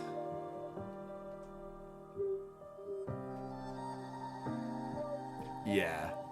I'm so serious. We need to investigate Primeape. Yeah. Who beat BJ Pawat? How did he end up here? He lost to Tony Jr. Wow. That's a surprise. Must have been some very unfortunate alignment in that one. But honestly, like, I'm decently aware of, like, from a lot of regions who the best battlers are. So to have an American like Mystic Mamba, who I just didn't know who the fuck they were, was a pretty big surprise. Yeah, fast ETMs are rarely in use, which is nice.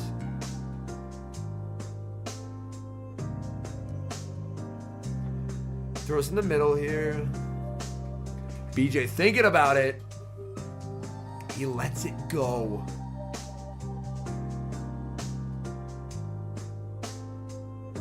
I mean, he is just never shielding this ever. And then he's just Vine Whipping down. Let BJ Pawat cook.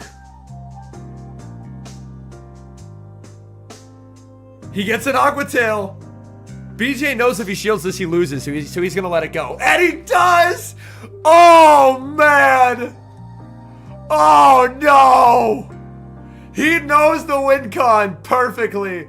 And Mimikyu with the eye roll, he's like, fuck. He had to know that if he shielded that, he lost, and he did. BJ Pawat is a beast. He's a beast. He's a beast. All right. Oh, shit. He gets his chat. This is who knocked BJ into losers.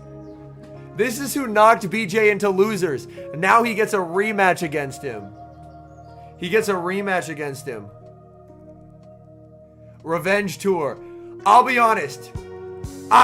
Hand on my heart, I don't think BJ's losing twice. I don't think BJ's losing twice. I don't think it's happening.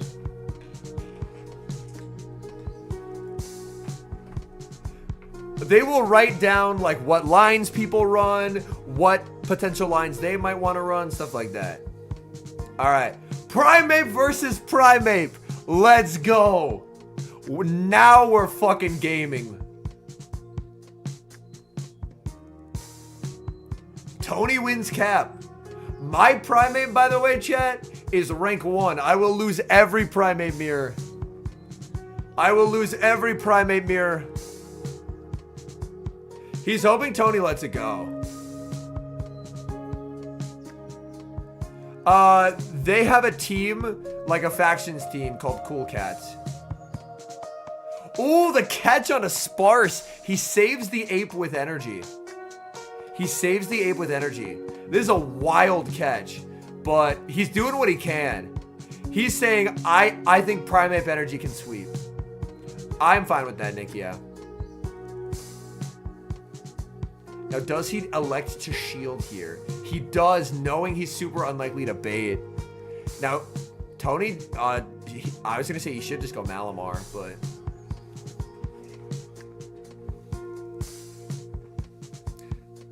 Tony ain't bad, but... Okay, yeah, there's the Malamar. Yeah, like, Tony ain't bad. He has gotten this far, but... BJ Pawat?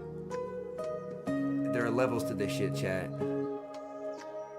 There are levels to this shit.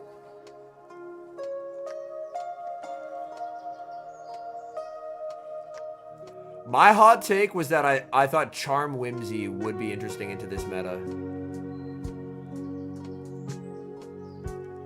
And Primeape has a Rage Fist banked. So this will be interesting. Charm Whimsicott. And he just aces. He catches, but he's on 1. He's on 1. Okay, this will be interesting. Rage Fist right away.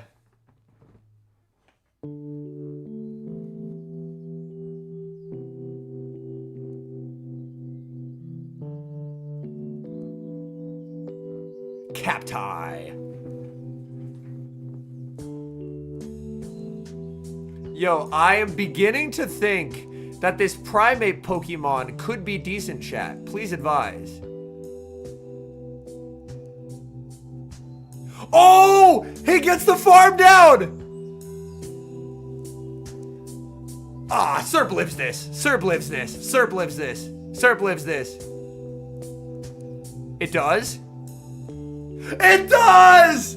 Oh! Matchup knowledge, motherfuckers! Matchup knowledge! This game played while I was live. I can't possibly have seen that. I can't possibly have seen that. That is just matchup knowledge right there. This game occurred 30 minutes ago. I was live.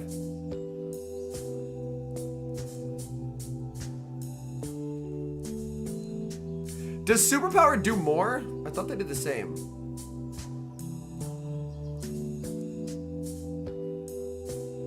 They literally do the same. Yeah. No. They do the same damage. They do identical damage. I just confirmed it. They do Superpower and Foul Play do identical damage neutrally, chat. Nope. 46 and 46, chat.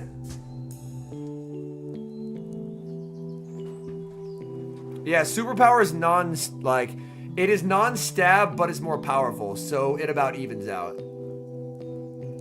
Serp's a bulky boy. But yeah, that is very clutch.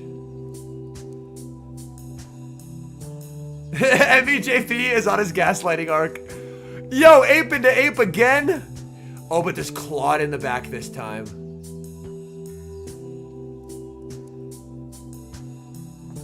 Yeah, he might let this go.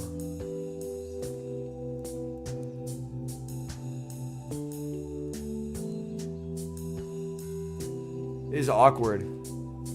Yeah, Tony 2-0'd BJ Pawat. I mean, he did win from DRE, but superpowering versus foul playing doesn't matter. But that is a deserved DRE.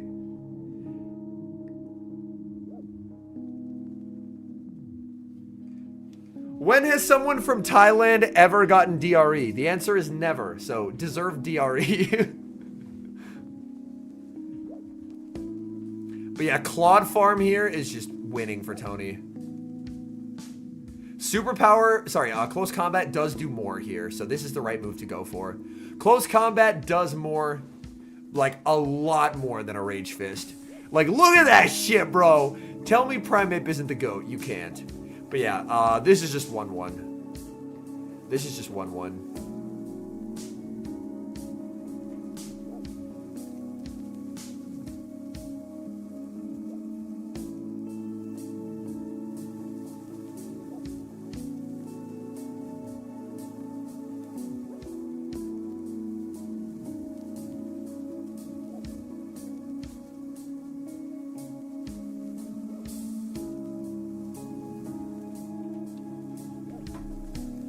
Yeah, so this is 1-1, unfortunately. We'll have to go to game 3. But I trust BJ. I trust BJ. But yeah, there is no way to win this. He just says, I've seen the Dunsparce. And I've seen the... Yeah, because he just gets farmed down here. Yeah.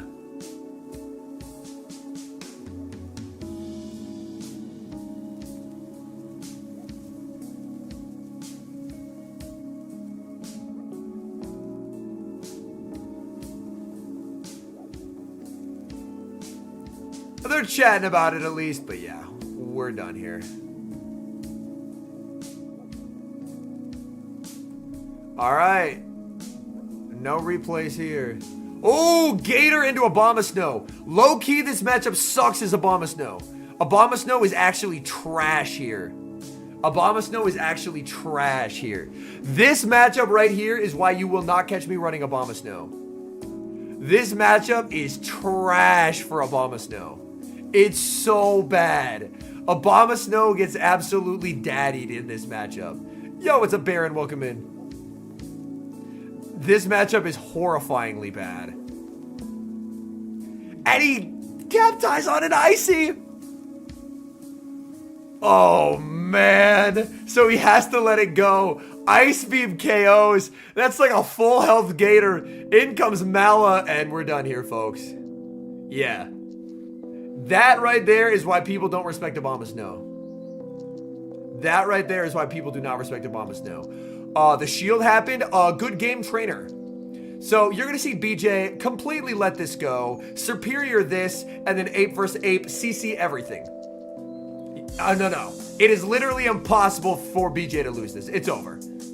It's over. It's done. Yeah. We're done here. Honestly, oh, that was sent before the shield. Gotcha. Oh, no, you don't have to apologize. But yeah, we're done here. He aces him.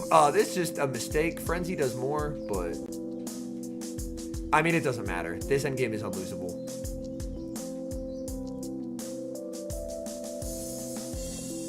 Switch in the Primeape. Do it. Do it.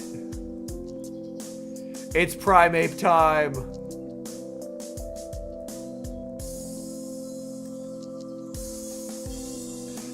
It looks like BJ's making an effort to not show third. He's making an effort to not show third, and I respect that. That is hater energy, and we have no choice but to stand. We have no choice but to stand his hater energy of not revealing the third. He said, nah, you don't get to see what I had back there. Oh my god, there's still more games. Valor Ash versus Gerald.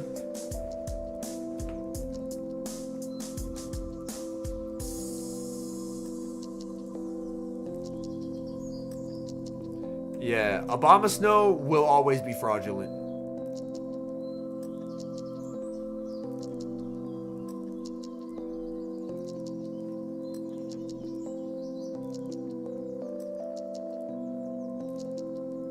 Alright. Yeah, Valorash just had an insane amount of stream games today. Alright, they're logged in. Claude into Sparse. Wake me up when this match is over, chat. I'm going to bed. I'm going to bed. I'm grabbing a pillow. I'm going to bed.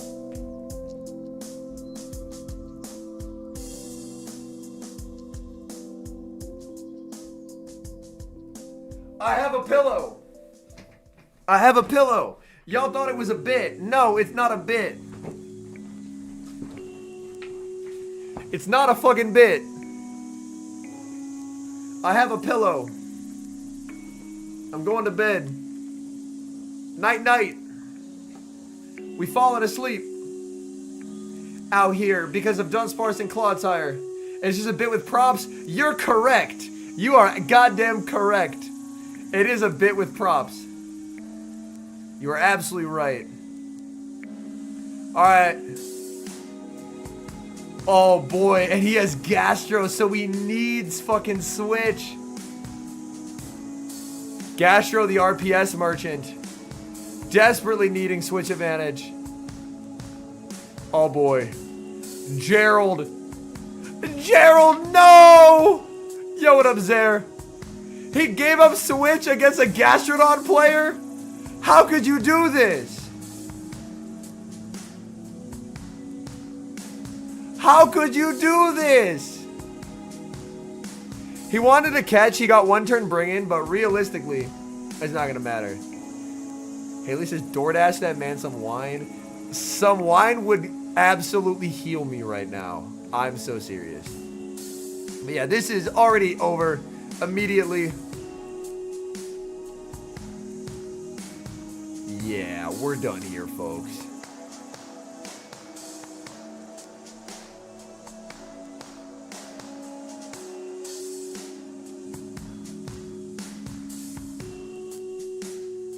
The patience. Hello, Azu. But yeah, this is over. Just skip. Alright, if one person in chat tells me not to skip, I will not skip. But if everyone is like, yo, skip this shit, it's over, then I will skip it. Because it's aggressively over. It is impossible to win this shit. Alright, literally everyone is saying skip. Alright. Wow, wow, wow. Incredible stuff. Wow, incredible stuff. Wow, it died. Alright. High skill stuff. RPSing people with Gastrodon. Alright, Talon. Into the Claude. It is the Sludge Claude.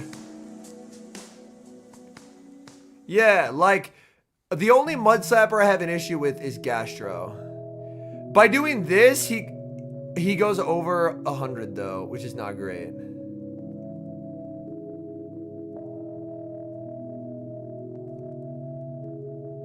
Yeah, Gastro is a well-known RPS merchant.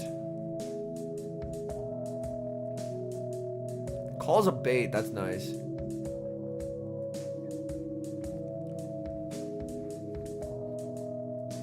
Makes him throw an alignment twice.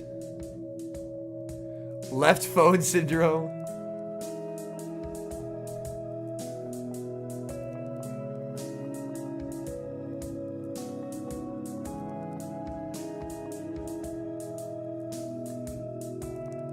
Oh, man.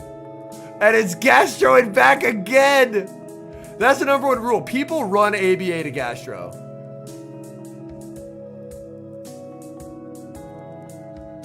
He switches into the Sparse. He can't get a farm down, though. But he really... Oh, he shields it just to get Gastroed. No! Not like this. Bro, the one-turn lag is actually so bad. The one-turn lag is actually so bad on this stream. Good lord.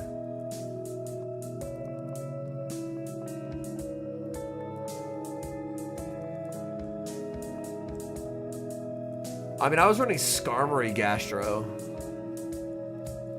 But I just never brought my Gastro. Maybe I should have run Gastro more.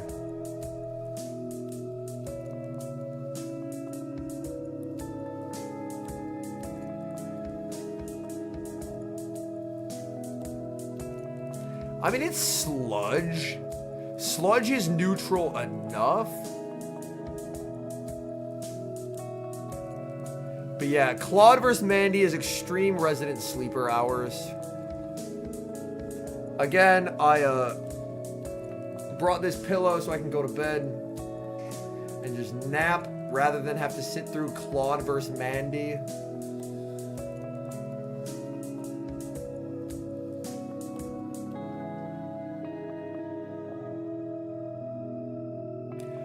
She got the Hundo Yutharth, but it was not shiny. It was not shiny, unfortunately.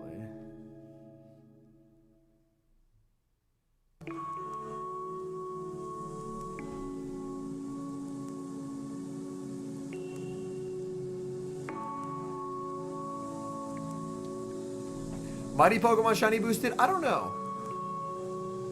They do get provided headphones, yes. And the headphones play like white noise, like static.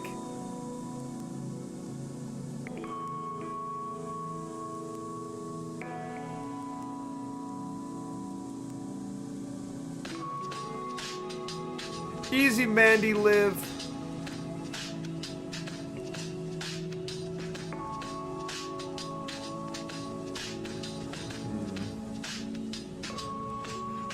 I would not level a 14 attack Dialga, no. He gets one turn again. I mean, would it have... maybe. I imagine Gastro wins Cap over Mandy. But the question is, how much health how much energy did the Sparse have? Yeah, Gastro wins that by a lot. Yeah, I would not build a 14 attack Dialga.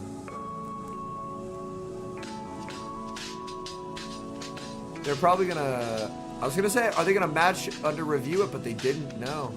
Gastro into Azu. God, he's so weak to Gastro in the back.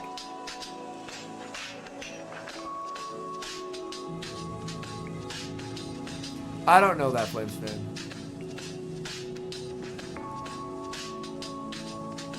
Shiny Rockstar Pikachu? Yo, congratulations.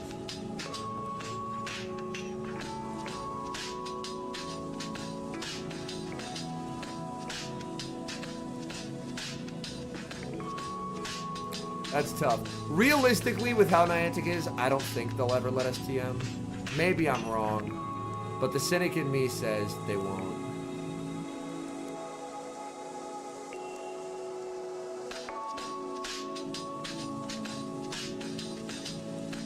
As Gerald, you gotta be so stressed seeing that shield happen. You're like, please God, no.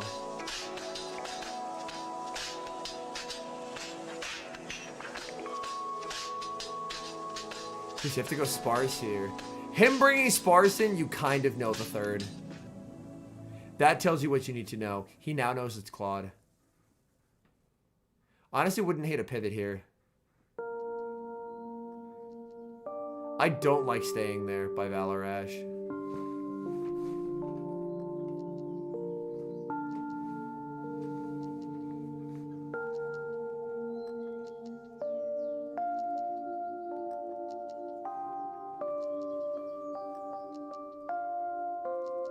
Well timed. Yes, this is a curse regional.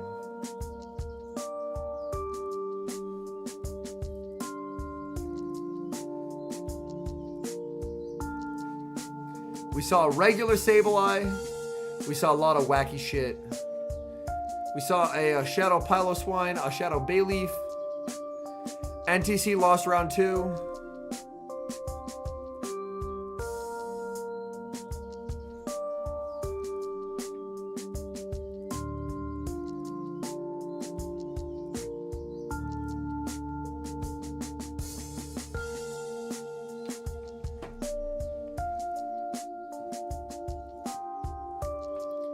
Yeah, apparently there were only 4 Pekko in the whole tournament. We saw 0 on stream. Makes a Sludge Bomb. This shouldn't KO. Sparse should live this. Not by much, though. But it should tank this. God, knowing things is just a treat. Knowing things is just a real treat. Would, in fact, recommend just having knowledge of stuff. Makes life very enjoyable. Oh, trying to sting down a Claude is hellish.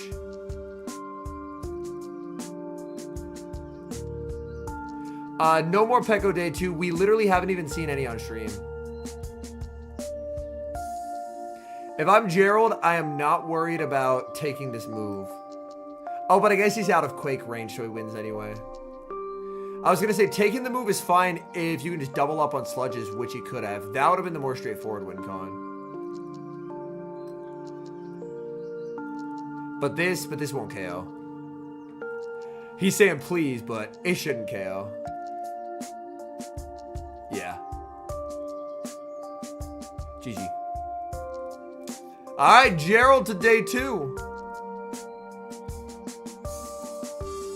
Damn, they literally are just doing their endgame show now. That's it. We did it. We made it through all of day 1. And we caught up to them right as they were ending. Like, if I hit the live button, stream ended 3 minutes ago.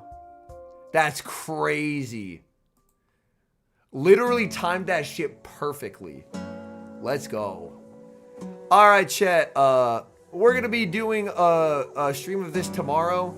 It'll probably be a pretty late stream, though. Because I'm having some guests over for, like, a friend's Thanksgiving dinner type deal. So it'll probably be late tomorrow, like, probably like 24 hours from now. But yeah, that's going to be it for me for today. Oh, also, I forgot to mention, I posted a video today. Most people did not see it because obviously people were out. But if you're wanting to watch today's video in which I use Metal Claw Genesect to make double charm teams regret their lives, that video is now live. So, I appreciate y'all. Thank you for hanging out. I will see y'all in the next one. All right. Peace.